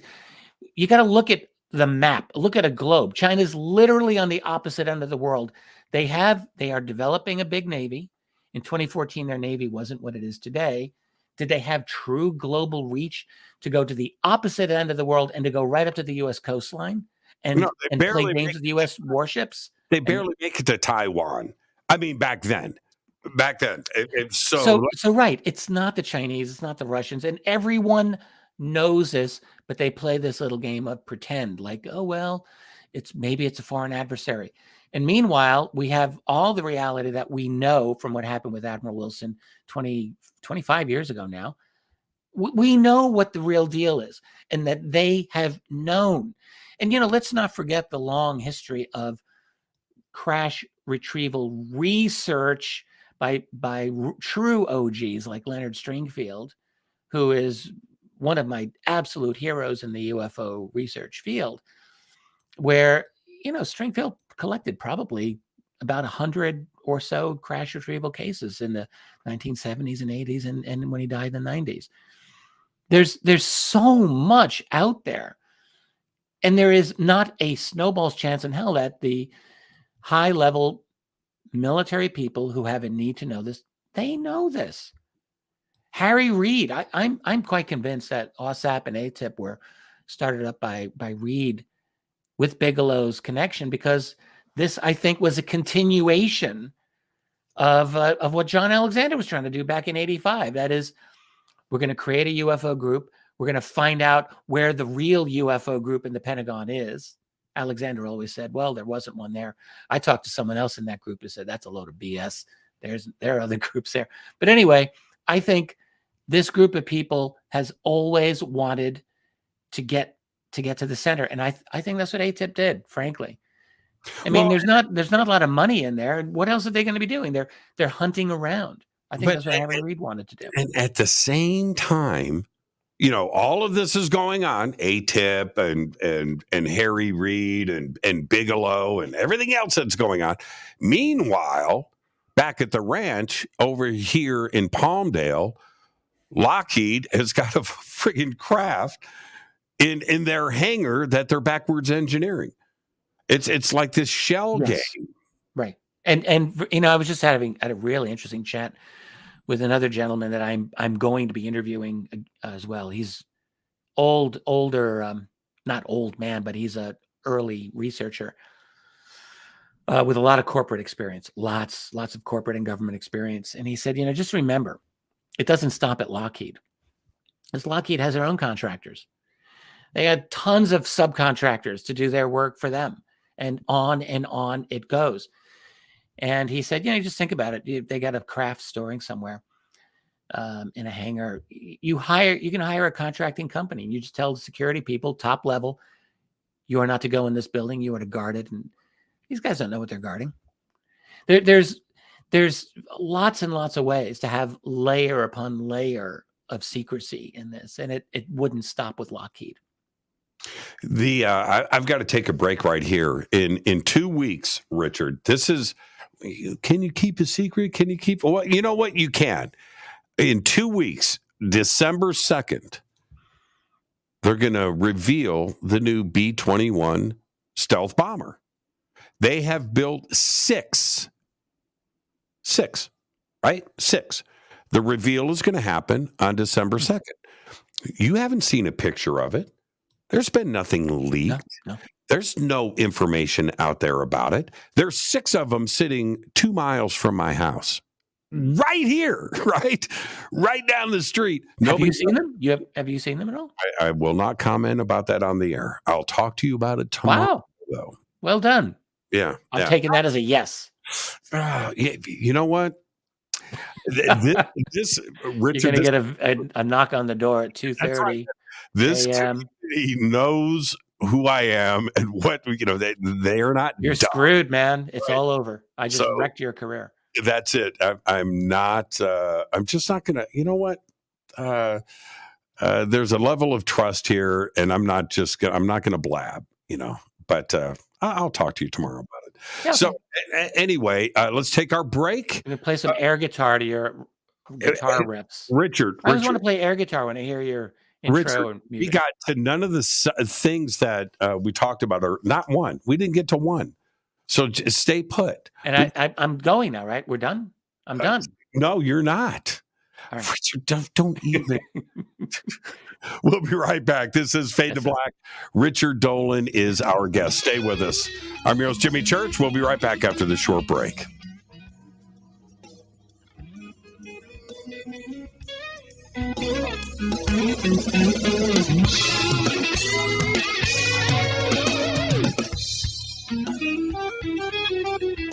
Hi everybody, this is Rob Halford, the Metal Guard on JimmyChurchRadio.com. Your 1 million gigawatt paranormal powerhouse, KUNX-DB, The X. The Believer is the chilling true story of Dr. John Mack, a renowned Harvard psychiatrist and Pulitzer Prize winner. This is an outreach program from the cosmos to the consciously impaired. He risked it all to investigate human encounters with aliens. The Believer, Alien Encounters, Hard Science, and the Passion of John Mack. Written by award-winning former New York Times journalist and author Ralph Blumenthal. Now available in paperback from High Road Books. Are you ready to read about true paranormal events? Unex Media publishes nonfiction books about UFOs, ghosts and haunted places, time anomalies, cryptid creatures, and more. Just like KUNX-DB Radio, it's all about unexplained phenomena. Visit www.unxmedia.com to see our list of great book titles by Debbie Ziegelmeyer, Gene Walker, Devin Listrom, Wayne Lawrence, Bill Spicer, and yours truly, Margie Kay. That's unxmedia.com. This is Jimmy Church of Fade to Black, and I only drink Fade to Black blend coffee from River Moon. Just click on the River Moon Coffee banner at jimmychurchradio.com. Promo code F2B Blend. This is the only way forward. This is Fade to Black. Make contact. Race Hobbs here, repping the X, and you're locked on to Fade to Black with my homie Jimmy Church. Powered by the Fader Docs and the UnXNetwork.com. I'll be the host and MC once again this year for the 2023 Conscious Life Expo, February 10th through the 13th at the LAX Hilton in Los Angeles, California. This is a 4-day live event featuring hundreds of speakers, exhibitors, and not-to-miss special events. Check this out. Linda Moulton Howe, Bashar, Deborah King, Daniel Sheehan, George Norrie, David Wolf, Sean Stone, Danny Brinkley, Susan Slaughter, the Leo King, David Palmer, Scott Walter, and another 200 inspirational speakers. Special events include a disclosure lunch with me, Expo's Got Talent, hosted by me, a seance with Susan Slaughter, the George Norrie Forum, and the Leo King is going to DJ at a dance party. Over 200 exhibitors, over 200 speakers. It's the biggest event of the year. Tickets are on sale now at ConsciousLifeExpo.com. For everything you need, info, tickets, schedule, and speakers, please visit ConsciousLifeExpo.com. Go back, Lee Tappy. When you take the beans from Central America with dashes of Indonesian and African mixed in and then roast it to the dark side of Fade to Black, you create the ultimate brew of fringe. Introducing the Fade to Black blend from River Moon Coffee. Yes, River Moon's darkest customized roast was created for the love of Fade to Black. The alchemy of masterful roasting and smoking the beans is in every sip of this full-bodied, dark Java. I need my coffee dark, deep, with distinct bittersweet chocolate highlights, just like the bunker. Leaning further into the darkness of the roast is Fade to Black blend from River Moon Coffee. Just click on the banner at jimmychurchradio.com and use the promo code F2BBLEND for 15% off of your order today.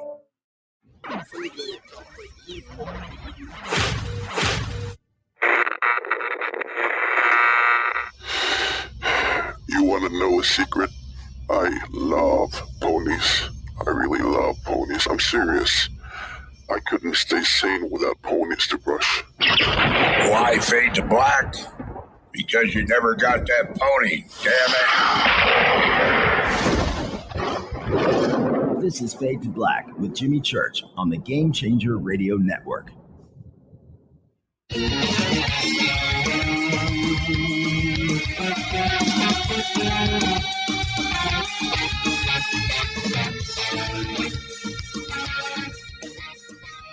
Welcome back. Fade to Black. I'm your host, Jimmy Church. Tonight, Richard Bleepin' Dolan. Man, I got to tell you, I remember this is quite a while ago, but I had said on the show once, I said, Richard, he's polite, he's pragmatic, he speaks well for the community, but get him alone and he swears like a sailor, and here we are tonight, just acting like. You ever hear George Carlin talk about the F bomb? Yeah, swear word. Carlin, he's like, this is the greatest word, and he just went over this whole thing about like why it was such an awesome word, and it is. It's like it's a great word. I'm not going to say it here because I'm trying to help you out. Yeah, so I was watching. I saw a commercial today. On a streaming, I'm streaming normal TV.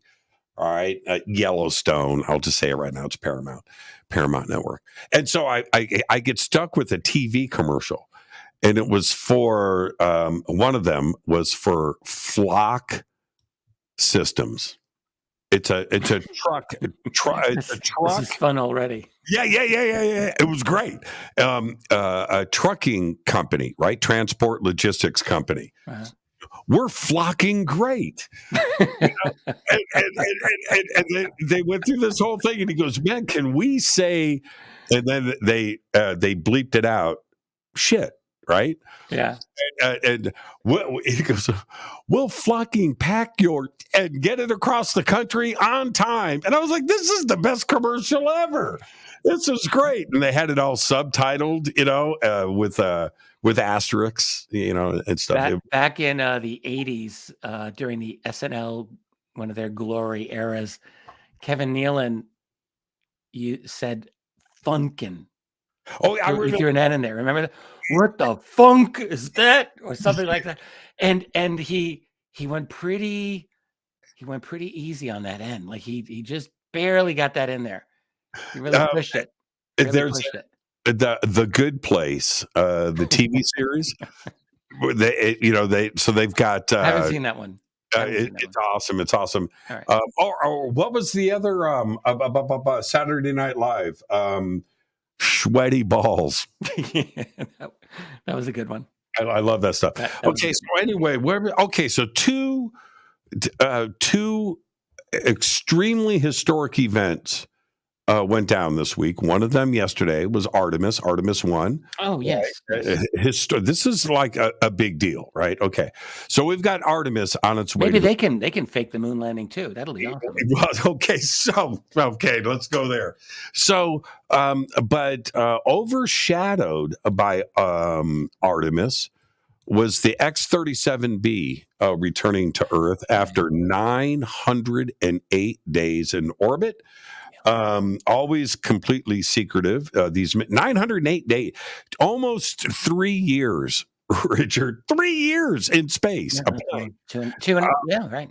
Yeah, 908 days, and they never disclose anything. But they let this little thing out in the press release that one of the successful tests that the X-37B did was it beamed energy from space to a point on Earth, and they called it solar electricity through radio waves. Oh, and didn't you told me they were using a solar panel? A solar panel to collect the so let's go green. Right. Let's just hooray. Let me wave a little green flag. Awesome. Let's dive. Sure there's nothing military that they're doing up there. No, not military at all. There was a Reuters story, I think it was on this, that said, well, there's some speculation that there might be some military missions as well as scientific. I'm like, what world am I living in? Yes, of course it's military. What brilliant journalistic brain, I can't. So let's can we unpack this statement for a second? Yeah, let's try. Where if we envision what we're talking about here, which is a space plane, which is orbiting. So technically it's a satellite, right? It's orbiting with a solar panel collecting energy from the sun and directing a beam of electricity, of energy back to Earth. That's impressive. I mean, I don't know how much this was, but yeah, it's impressive. Look, back in by the way, I do think we went to the moon. Let me just say that. Okay, you want to qualify? I like to goof around about. I think that we could say there were shenanigans on the moon. We can get into that, but I think they went anyway. As far as with what you're talking about, the X-37B. So you go back 60 years to the beginning of the space program, and it was an absolute dream and desire of the United States to weaponize space and to have like bombs from space. This was absolutely, and the moon was a strategically, critically, at least in the early 60s, it was perceived to be of critical importance to control the moon and to control space. And actually, it is true about space. Like controlling space is paramount for any geopolitical power. You want to invade countries. You want to have smart bombs and all of that. You've got to control space because all those satellites are going to guide your weapons. So so what they're doing up with this object, I don't know what the XB-37 is doing up, or the X-37B. Sorry. I don't know what they're doing. I mean, we get no information from these guys. 2.5 years. Okay, so does this feel like a DEW, a directed energy weapon, that type of experiment? Where, look, the DEWs have been talked about in this community and conspiracy circles for a very, very long. This is nothing new. Yeah, this was actually something. I'm not trying to take time away from this interview to talk about the one I did last night, but the gentleman I interviewed yesterday talked quite a bit about directed energy weapons being used against UFO craft. At least that is their speculation. So it was quite interesting. But yeah, we've got directed energy weapons. That's important. It's important. So is that what this was about? I don't know. I wouldn't be surprised. I just don't know. The convenient thing with the DEW, look, you have a satellite. How do you power the satellite? How do you get fuel to the satellite? Once it runs out of fuel, we let it tumble into the earth and burn up in the atmosphere. We do, like Hubble. We refueled Hubble. We would go up and keep it in orbit. But if you could refuel or re-energize remotely with a directed energy beam, that's amazing, right? Right, and not have. But what if you had DEWs that were solar powered? Ooh, that's. I don't know how much power, how much energy you could get out of that. You'd have to. I mean, it all comes down to how much energy you can produce from a solar panel out there. Well, this is not anything I know about. Me neither. But if you have one of those Tesla batteries, right, and you're storing the power up, and conceivably, I really don't know. I don't know of anything that produces more energy than nuclear reactions at the moment. But we're working on the Holy Grail. Actually, having controlled fusion would be amazing as far as amount of power is concerned. And if we can ever tap the 0 point, who knows? But solar, I don't know how much power you're going to get out of a solar weapon. But why test it, right? Why test solar? It's just that the whole thing is interesting to me. If you were going to have the X-37B testing directed energy weapons, you would have a little nuclear reactor. Pop that on there, go up and fire. Why solar power? It's 2.5 years up there. It's very interesting. Now, I have to assume it's working on more than just solar power, right? What this is, see. We only know. Obviously, it's got we only know what they tell us. But Artemis, If you want, this is going to be a moon landing program, right? Right. Now, Artemis, if we're going to have an example of a secret space program, well, you have the X-37B. That's a secret program right there. The design of the aircraft, you have pilots, you have logistics, you're launching this thing. Right. You have a complete secret space program supporting the X-37B. And that's the only thing that we know about, right?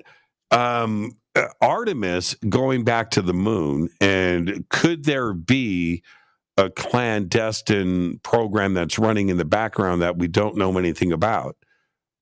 Artemis going back to the moon, could this be a cover? Originally, and this is my point with this, the space shuttle was designed, the original, the STS, the entire program, the space shuttle program was to run in parallel with Apollo. Apollo was stopped, but Apollo was supposed to continue. And the space shuttle was designed to go between the Earth and the moon. That was the original. You look at the original mission, that they had nuclear engines that they were going to put together on the moon and launch to Mars. That was all the original programs. It's all there. You can read about all of it. I think you're onto something with is this Artemis a cover? Yes. And let's keep in mind a couple of things. First of all, there's so much testimony from previous astronauts and cosmonauts, the Russians as well. Too much testimony to ignore or dismiss of the fact that so many, maybe every space mission was tracked by ET. Darcy Ware is a filmmaker, is a friend of mine. I think you must know Darcy. You probably do. Anyway, he just did a new, his latest film is on the Mercury and Gemini missions. And basically the NASA program in the 60s. And I thought it was actually a very good film. And I think he made a very good case that if not all of those missions, and most of them seem to have had some very, very bizarre trackings of UFOs there. In other words, NASA knew, they knew the aliens would be on the moon. I think they had the communication security in place to deal with that. And there's an entire underground. There's an entire secret infrastructure, I think, that is dealing with the presence of extraterrestrials, non-human intelligences that are in Earth orbit, beyond Earth orbit, on the moon, and probably beyond the moon. And so then you have to ask, what measures might the United States, or let's say the people of Earth, the Earth governments, have taken with such knowledge? Would they have secret craft that would have a capability of going to the moon? Yes, I think that we've built some secret craft. I think most UFOs that people see are probably not human made, but I think some are. And I think we've developed some abilities there.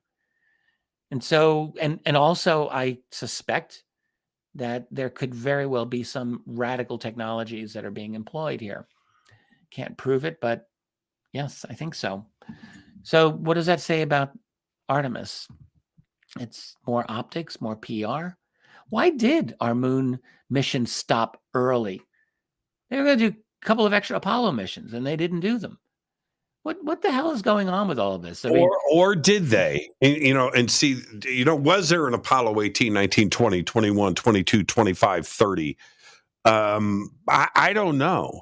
But what I find, talk about optics, right? Something that just doesn't track right with me is to suggest, and this was 5 years ago, this was from NASA, at their own press conference, to have an engineer and an astronaut say to the press, well, when we figure out the radiation and how to get past the Van Allen belt, when we get that figured out, then we'll have a conversation about going back to the moon.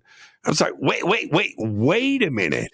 Guys, you already did it. 1969, right? And so that's where I'm talking about the cover part to this, to suggest that we didn't ever leave low Earth orbit. since 1974, 1973, 1972. And all we had was Skylab. Remember Skylab? Yeah. And the space shuttle. And that was it. And now the ISS. I don't know, man. Well, yeah, in terms of manned missions, right? So, I mean, because we've sent probes. We had the Clementine mission in the 90s that went around the moon. And but for having human beings out there, no. It's very odd. They are so aware of a tremendous amount of activity that is out of Earth orbit and beyond. And, many years ago, and I wrote about this, I chatted with a woman named Simone Mendez, who was a former U.S. Air Force telecom specialist. She was at Nellis Air Force Base, talking in the early 80s. And she, in the early 80s, a colleague of hers gave her a top secret message that she was not authorized to see. And she got into a lot of trouble for this. But the message stated that NORAD, North American Air Defense, had detected deep space objects entering Earth's atmosphere. That's what it said. They turned her life into a living hell. FBI, Air Force, they went after her. I have copies of the records she showed me. This is all the real deal. And she was in serious trouble. And she saw things that she shouldn't have seen. And that's what she saw. NORAD tracking objects coming in from deep space, artificial. These are not like natural satellites and things like that. So I think that's just one example. There's many, many of these things. So NASA knows, NORAD knows, the military system knows.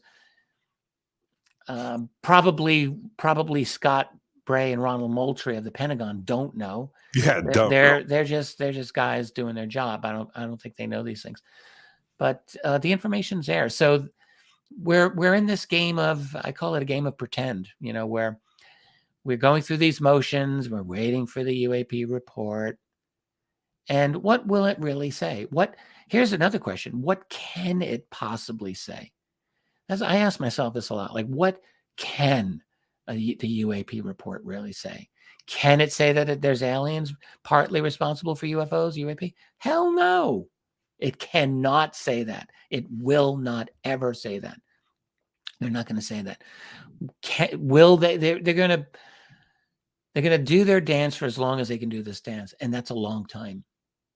I went out to I hung out with Avi Loeb a couple of months ago, and went out to dinner. I was with him for a couple of days. It was just an amazing experience. But I was able to, and you know how I do this, Richard, right? If I'm going to sit down with somebody, I'm going to talk to them for a few hours, and I'm going to get some things answered. And Avi was absolutely amazing.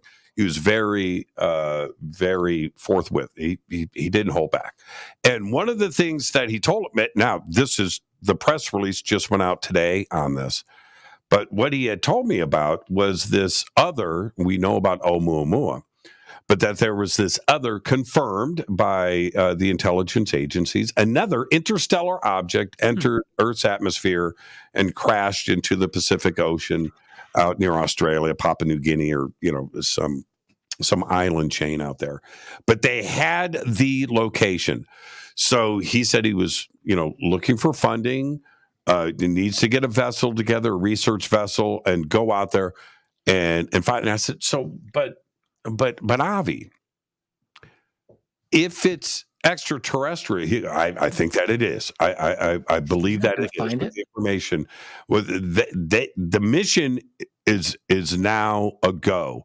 He got the funding. That's it. They're going to go out and find this thing. And so here's the thing. Well, if he finds it, it's a natural object. He's not going to find an ET craft. Okay. He is convinced it's extraterrestrial, that it's not natural. But this is what artificial. Artificial. Yeah, I said not natural. Yeah, artificial. Yeah. I said, Avi. And he thinks it's just going to wait there for him. Well, he's convinced that it's metallic and that they are going to be able to find it because it's not made of rock. Anyway, I said, if if it's extraterrestrial, are you going to be able to talk about it? I'm going public. I am convinced. And if it and there you go. Now, back. Is he losing it? I mean, I haven't talked with him. You've talked with him, but I'm really wondering, like, this is a serious concern of judgment. From my opinion, my perspective. Why? He's a Harvard astronomer. He's very, highly intelligent man. But for him to think, I mean, just stop and like ponder this. This guy actually thinks that he's going to find an extraterrestrial craft, presumably, this is what he thinks, that's just going to be sitting there waiting for him. Yes. Now, he thinks that it is the size of a beach ball, that it's a probe. Yep. And I think that'll be real easy. In the Pacific Ocean. Yeah, that's no problem to find. Yeah, no, they know where it entered the water. They have all of that. This was tracked. They had the speed. It didn't burn up in Earth's atmosphere. Yeah, I know. I'm laughing because I just think, everyone's got their own learning curve with this subject, I guess, and he's still on it. He's obviously still on a learning curve. Okay. Fravor gave a story on Rogan a couple of years ago, after the Tic Tac and all that came out, and he's talking with Rogan about a buddy of his who was a helicopter pilot stationed in Puerto Rico, on the east coast of Puerto Rico, and a lot of U.S. military out there, of course. So I'm trying to remember the details. I wrote this down. I've got the whole thing, but it basically, they saw an object. Was it come out of the water or go into the water? It was not anything that should have been there. It was highly unnatural, unidentifiable.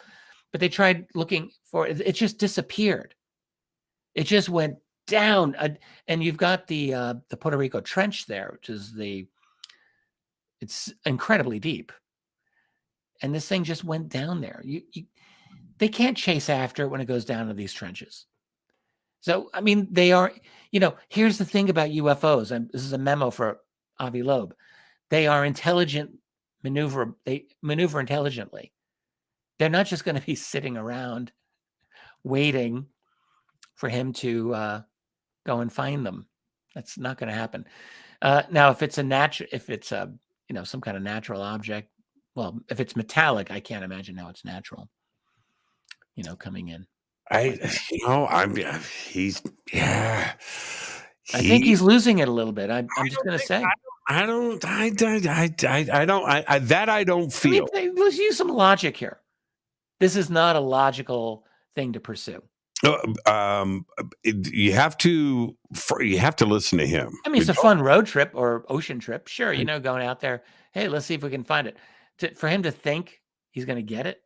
Come on. I'd like to know what drugs he's taking, because I want those drugs. No. Now, Richard, those the ultimate hopium optimism drugs right there. Behave. We're talking about, something coming from interstellar space that was monitored and picked up on sensors, traveling at a couple of 100,000 miles per hour, came to Earth, on Earth's trajectory, entered our atmosphere, and was tracked by intelligence agencies all the way through. And he's got the tracking data, and he's looking. Let me ask you this: Did it maneuver at all? Did it come straight in like a plunk go into the ocean, or did it slow down? I think he's convinced that the data shows him that it was under intelligent control. Yes. Okay. Yeah. So, and he's not going to find it. It's that simple. He's not going to get it. But it goes back to what you were saying about this is why I brought it up. The UFO UAP report that would never be in there, right? Right. Right. No way. So with Avi, and this is what I kept going back to this point with him. I'm talking about face to face, Richard. Avi, are they going to let you go public with this?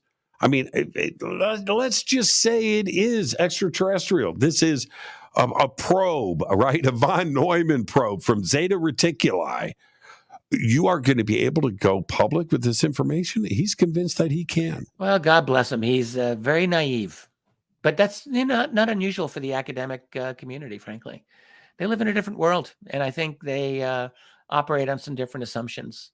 And I don't know how much true deep experience he has studying the secrecy and the shenanigans of the UFO cover-up. So, he can be forgiven for this, but it strikes me as naive. He got the funding. They're going. Let's take a break. When we come back, Richard, can we talk breakaway civilizations? Yes, we must. Let's do that. Playing some air guitar now. Yeah, getting ready. You know what? Pick one out. Which one do you want me to play? Yeah, you play real guitar. We'll be right back after this. I play some good air guitar, let me just say. I play some good air harmonica. So you do the air guitar, I do air harmonica. We'll be right back after this short break. Stay with us.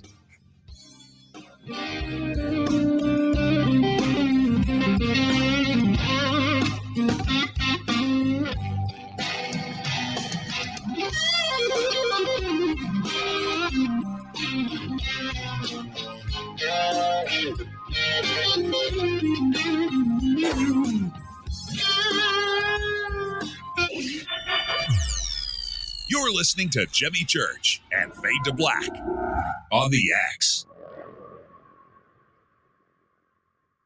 Hey, what up, y'all? It's your girl Vivica Fox here, and you are listening to my boy, Jimmy Church, on JimmyChurchRadio.com. Despite popular opinion, reading a book will not make you smarter. But listening to Jimmy Church will. I'll be the host and MC once again this year for the 2023 Conscious Life Expo, February 10th through the 13th at the LAX Hilton in Los Angeles, California. This is a 4-day live event featuring hundreds of speakers, exhibitors, and not-to-miss special events. Check this out. Linda Moulton Howe, Bashar, Deborah King, Daniel Sheehan, George Norrie, David Wolf, Sean Stone, Danny Brinkley, Susan Slaughter, the Leo King, David Palmer, Scott Walter, and another 200 inspirational speakers. Special events include a disclosure lunch with me, Expo's Got Talent, hosted by me, a seance with Susan Slaughter, the George Norrie Forum, and the Leo King is going to DJ at a dance party. Over 200 exhibitors, over 200 speakers. It's the biggest event of the year. Tickets are on sale now at ConsciousLifeExpo.com. For everything you need, info, tickets, schedule, and speakers, please visit ConsciousLifeExpo.com. Go back, Lee Tappy. This is Billy Carson, founder and CEO of ForbiddenKnowledge.tv. ForbiddenKnowledge.tv is the fastest growing and one of the most watched networks in the world. And I would like to personally invite you to check out our expanding library of TV, film, lectures, and special presentations. ForbiddenKnowledge.tv has over 6,000 videos covering lost history, health, UFOs, spirituality, and our future. We are committed to our community, and with my personal invitation, you can right now get your own free 30-day membership at ForbiddenKnowledge.tv. Your own library of information starts today at ForbiddenKnowledge.tv. Your 1 million gigawatt paranormal powerhouse, KUNX-DB, the X. Are you ready to read about true paranormal events? UNX Media publishes nonfiction books about UFOs, ghosts and haunted places, time anomalies, cryptid creatures, and more. Just like KUNX-DB Radio, it's all about unexplained phenomena. Visit www.unxmedia.com to see our list of great book titles by Debbie Ziegelmeyer, Gene Walker, Devin Listrom, Wayne Lawrence, Bill Spicer, and yours truly, Margie Kay. That's unxmedia.com. Introducing the Game Changer blend from River Moon Coffee that delivers a customized blend made specifically for the Fadernauts. If the game is rigged, change the game. It's a bolder cup with some bite. Game Changer is the coffee of choice for those that prefer an organic dark roast that is slightly lighter and milder, but it's still dark. With wild notes of pecans and chocolate with a rich, balanced, full-bodied cup that is roasted to perfection for a great coffee to start your day, as an after-dinner coffee or anywhere in between. Artisan, small batch roasted to perfection. USDA certified organic, all River Moon coffee is freshly roasted and packaged in the USA. Just go to rivermooncoffee.com or click on the banners over on our site and use the promo code F2BBLEND for 15% off of your order today. rivermooncoffee.com. Are you intrigued by paranormal talk radio? You'll love the new Paranormal Radio app from TalkStream Live. You'll find a great selection of talk shows covering UFOs, ghosts, strange phenomena, and much more. Download the Paranormal Radio app now and start listening to the very best in paranormal talk entertainment, including the network you're listening to right now, the Paranormal Radio app, free in Google Play and the iOS App Store. Erica, Brittany, Gabby, and you're listening to JamieChurchRadio.com. It's not a lifestyle we chose.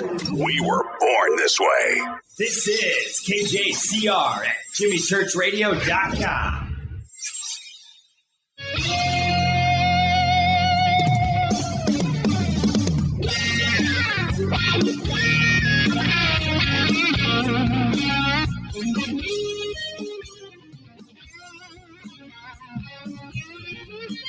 Welcome back, Fade to Black. I'm your host, Jimmy Church. I guess tonight, Richard Dolan.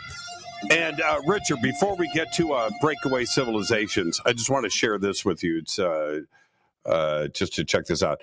This is the Harvard Crimson, right? This is from today.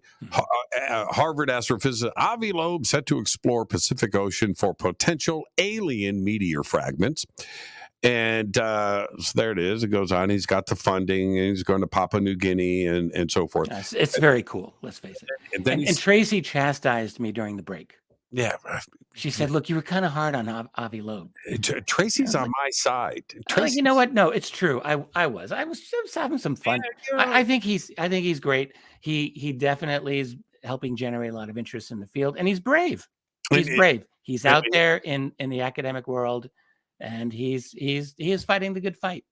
I respect him. I was just having some fun. Yeah, it is a little naive, though, to think you're going to find the alien craft. Okay, well, this is what he says. He says, we should be able to tell what the origin is, whether it's an artificial alloy, for example, if it were a spacecraft of another technological civilization. And then Martin Elvis, a senior astrophysicist at the Center for Astrophysics, pointed out the potential challenges for Loeb.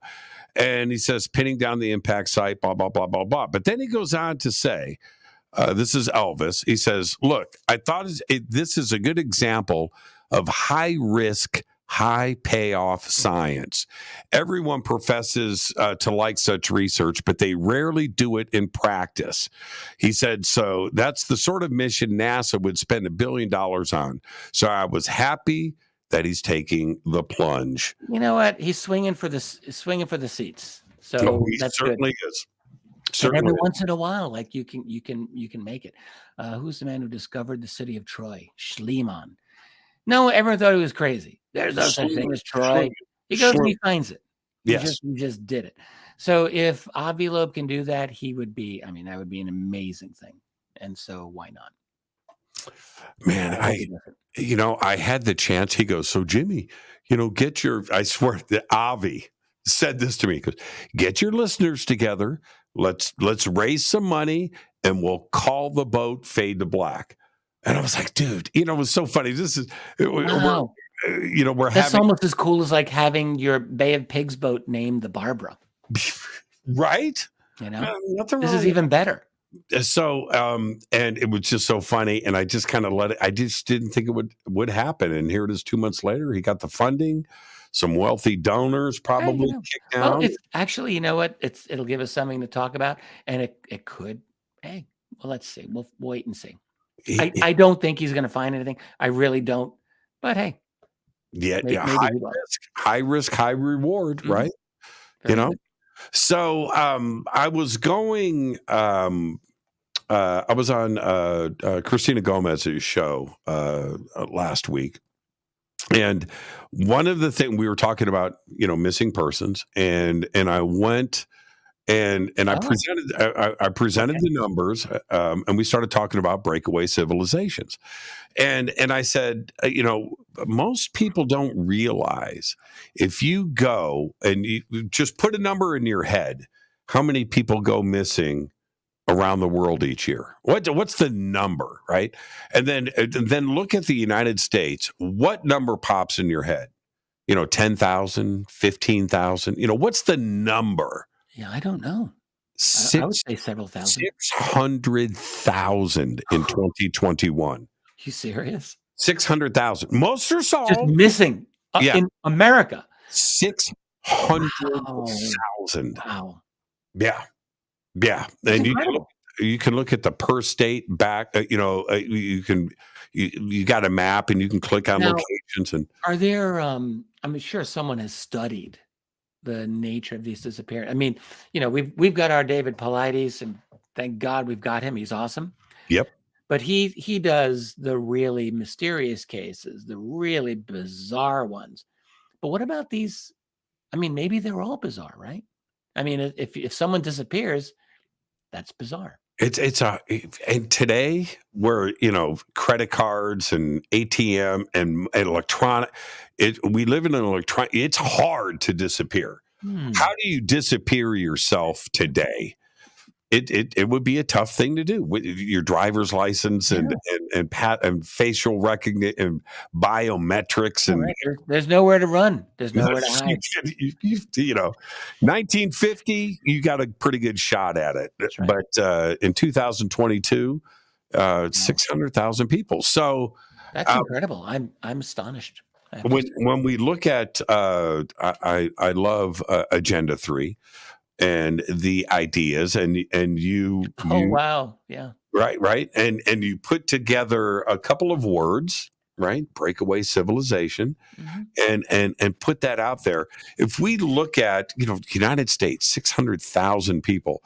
Well, how many of them were intellectuals? Like you know what I mean? Scientists, astrophysicists. Do we know? Do we have a sense of the demographics of this? That would be very interesting. If anyone's going to do a real dive into this, there's a lot of statistical analysis to do there. Be very interesting. I wonder if anyone has done some research on that. When you first, we got Paulides, but he's only getting a sliver of that. When you first put that idea out there, did you fear like? I guess blowback's the right word, but okay, Richard, now you're going into crazy town, but it's not really that far off of an idea, is it? No, I still think it's a good idea. It's an idea. It's not a proven fact, and I've always said that. But it's got to keep in mind. I developed that idea. I was writing my second volume of UFOs in the National Security State. And I had a copy of Arnold Toynbee, great historian. Arnold Toynbee wrote a thing called Study of Civilization. I have a condensed 1-volume version of it. I mean, Toynbee's version is massive, many volumes. I haven't read that, but I had this 1 volume. But I remembered reading, and Toynbee, he was like a Mozart of historians. He was a total genius, and he was what you call a meta historian. So he would look at the big picture and look at the grand, he'd look at civilizations and how that. So I was in this headspace of thinking about civilizations at that time, and I just honestly, a lot of it was just thinking through the whole thing logically, and realizing, our world, for the last 500 years, we've had one long globalist trend. I mean, from the moment Columbus set foot on the New World, frankly, I think it was an inevitability that we have this kind of closely tied world where trade is very interdependent and all of this. So all of the trends are to integrate, but some trends are not to integrate. So some trends go the other way. And I was thinking of the Cold War. So the Soviet Union had their own very secret scientific infrastructure. In fact, they had their own science.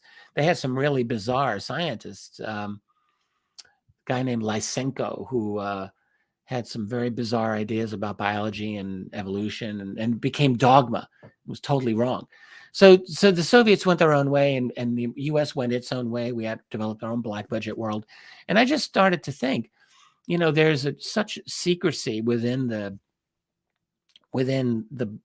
world of special access programs.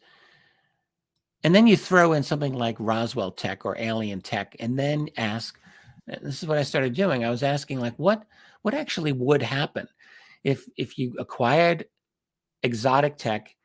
You've got to you have to have massive amounts of secrecy to study this. You have to, and you can't just let your breakthroughs, all your brilliant scientists, you can't just let all the breakthroughs seep out to the rest of the world. If those breakthroughs are disruptive, if that breakthrough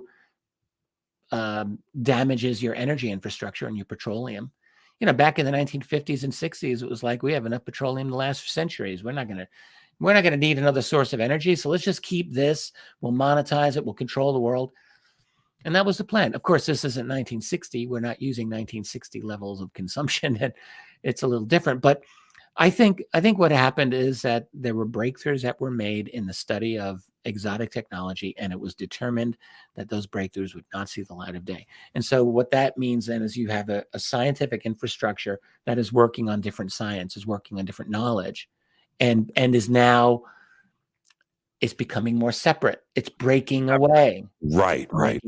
Now, does that mean it's alternative 3 and they're living on Mars? Not necessarily. I mean, it could. But it could also mean that your next door neighbor goes to work, punches the clock, goes into a classified program, and then goes into another classified program nested in that, and goes into another one nested in that. And he's dealing with some really bizarre knowledge that would shatter our world. Maybe that's it. Maybe that's the breakaway civilization. It doesn't have to be that they're, in an underground base on the moon. I mean, I don't know where they are. I mean, I suspect that they are utilizing some very advanced technology, and also I suspect that they've developed their own cosmology. That's another thing that separates a civilization. It's like what you think your place in the world is, what you think the universe is. They may have very different ideas about that. You know where they are? I can tell you. I think some of them are right here on this planet. This is where the action is. Earth. They're Palmdale, and yes, probably Palmdale. I'm not a great location. Here in Palmdale, this is how twisted my brain is. Are you in Palmdale? Yeah, I'm in Palmdale right now. Yeah. And go to Target, right? Just go to Target. Go to Costco. Go to Target. And just look around. You're looking at people, everybody there, that entire park, everybody there is has a secret classified clearance, is working in a program, and is not talking about it. But they'll shop, right? They'll look at mixers, right? They'll look at microwave ovens, and they're doing their thing, and they're going out to their car, and they're going, well, what do they do? This city, right? Everybody here is working over there. Mm-hmm. There's nothing else in Palmdale. What are you doing in Palmdale? There's nothing here. You got some nice weather and some nice restaurants. You know what? It's Stepford Wives. It's totally, it is a bizarre thing. So the other day, I was driving, and I had to go out on the other side of town, and I'm driving, and I drive by. You can see this this isn't secret information. I'm driving by I forget what they called it, the Antelope Valley Aviation School, something like that. Mm-hmm. Big, huge. Now, why would you have that here? Right? In the middle of we don't even have an airport, right? What do you mean? This ginormous, right? Everything supports what's going on here. You go back through the 1980s and 90s. There was the researcher Bill Hamilton. I wonder if Bill's still alive. He did amazing work back in those days. He was absolutely one of the very best UFO researchers in the world, and he was focused on Antelope Valley, and he was looking at a lot of the strange craft that he was observing. He did a lot of Area 51 watching too, but I think his main thing was Antelope Valley. So there was lots of advanced aerospace. So I'm coming out of. I mentioned this on the show a few weeks ago. I'm coming out. I'm at Best Buy, right? I'm coming out of Best Buy. I'm going up to my Jeep. I'm opening up, and this voice from in back of me goes, "Fade to black." Right? I was like, "What?" And I turn around and this guy, "Hey man," and I said, "What's going on?" I heard you're in Palmdale. I said, "Yeah." So we're standing in the parking lot talking, and I'm going to say he was mid 40s. He also drove a Jeep, by the way. He goes, "Man, let me tell you something. In the 90s, and it stopped," he said, "but all through the 90s, when I was in high school, we had," and this is his words, "octagon craft, test flying all the time, dead silent." I said, "What do you mean?" He goes, "Dude, black octagon-like stop signs, craft." And I go, "How big were they?" And he goes, "From here to Best Buy." I go, 50 feet, 70 feet? He goes, yeah. He goes, "We all saw them. They're all flying all over the place all the time." Yeah. They don't do it anymore. They stopped. Now, what? I think they were getting a little too much attention, probably. What an interesting thing to say. What an interesting description, right, of the craft. Not triangle, not round, not oval, not this. Yeah. Octagon. Yeah, they did kind of stop. I didn't even think about that, but it's true. They were going really hot and heavy in the late 80s through a lot of the 90s. Hamilton was writing about this a lot. I mean, I go back, well, not that anyone cares. It was for the MUFON UFO Journal, circulation of probably 2,000 copies. But he was writing about it. The information was getting out there. And I wonder if that was, I mean, I don't know, but I wonder if that caused any people to think, let's get the hell out of here. We'll go somewhere else. We'll go to Dugway, or we'll go somewhere else where there aren't snoopy people. Yeah, well, like the B-21, December 2nd, the reveal. In the press release, and you can read this. You can go and read this yourself. This is for the press. This is the big unveiling. You remember how they opened up the hangar and they rolled it out, right? It's going to be like that. But in the press release, they said they will fly, the 6 B-21s are going to fly from Palmdale, from Northrop Grumman to Edwards for flight testing. Now, Edwards is 8 miles away. It's up the road a piece. If you look at it on Google Maps, it looks like they're right next to each other. But this is what I see. I'm not going to say things specific, but I've had many people over at my house to watch this. It's crazy. I watch these transport planes take off. They fly over my house. They don't get up in the air. They just take a U-turn, and land at Edwards all day long. Now, what's on those? What is the flight testing goes on up there at Edwards, right? Yeah. So they're loading something, right?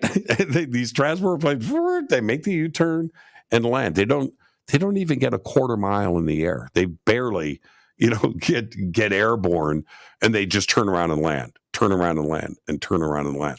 What are they doing? I don't know. They're moving something. Now, are they reassembling? Are they taking something off of these and reassembling and then flying them? I don't know. But it's an interesting thing, especially for somebody like me or yourself to just sit here. Richard, you get yourself a little drink with a little umbrella. You sit, you know what I mean? You just sit in my backyard and watch it. Part of a long tradition of UFO watchers. It's the crazy thing about this field. I realize we're running low on time. When you study UFOs, there are so many aspects of this incredible subject. Now, you're talking about aircraft and aviation. There's that. There's the alien beings themselves. We haven't even talked about them. Abductions. There's the political aspects of a cover-up. There's the money involved. You just mentioned Breakaway Civilization a little while ago. There's all of these. There's the consciousness part of this subject. And then there's like the massive amount of case history. You could spend your entire life just studying case after case after case. And it is a challenge for me to stay up on all of those different areas. Like I'm always feeling like I'm falling behind on one or another aspect of this unbelievably rich subject. It's way beyond anything that I had the slightest idea about when I started researching this almost 30 years ago. It's about does it I had no idea. Yeah, does it feel now that you've been in it for so long now? Does it feel more complicated than you thought, or do you think you have a basic grip on things? No one's ever asked me that question. I've never even asked it of myself. I would say two things. One, I'm at a point in my life where I just turned 60, and I've gotten to a point where I feel as though philosophically and in terms of what I've learned about life, that I feel razor sharp. You want to know the truth? I feel like I see things very clearly. That doesn't mean I know everything. It just means that I think my perceptions are better than they've ever been. But the field itself is so much more complicated than I ever had an idea. And I keep seeing it's incredibly complex. And it still challenges me all the time. It's such a good point where that you're making right now, because when we, going back to Wilson Davis, those are things that we fantasized about, right? Maybe thought that they were possible, that this could be going on.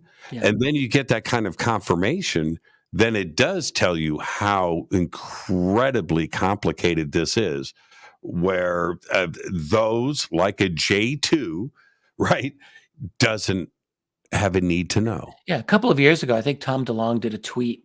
I don't have it, but I remembered when he did it. And he said something like, look, if you want disclosure, we need like a legal revolution. And he said something to the effect of, we've got to do some serious changing of laws. And I think this was before the Wilson Davis notes came out. But I mean, all of those guys knew about that stuff.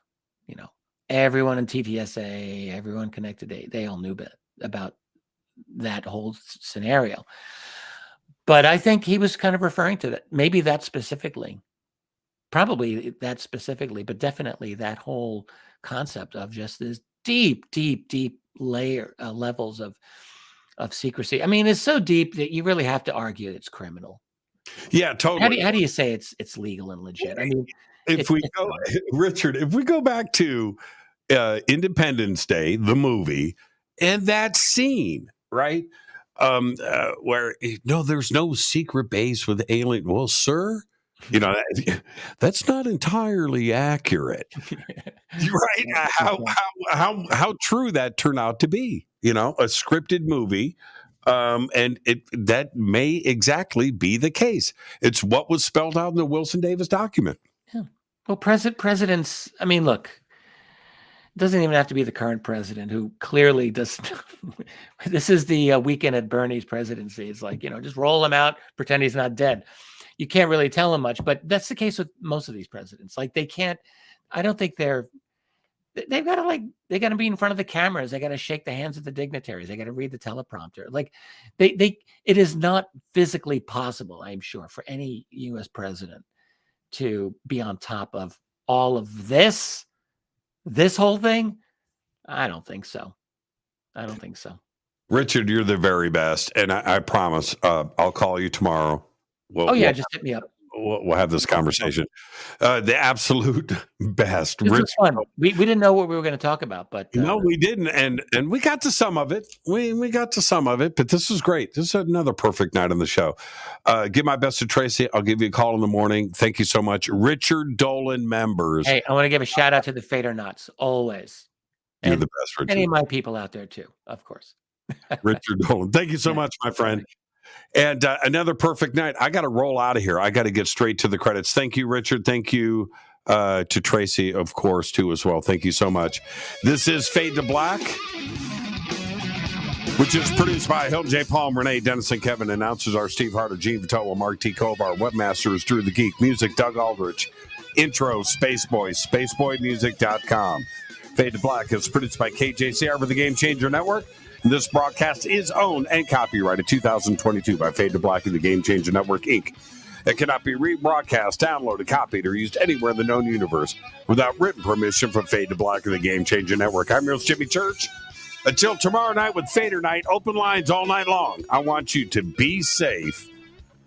Go Beckley Tappy.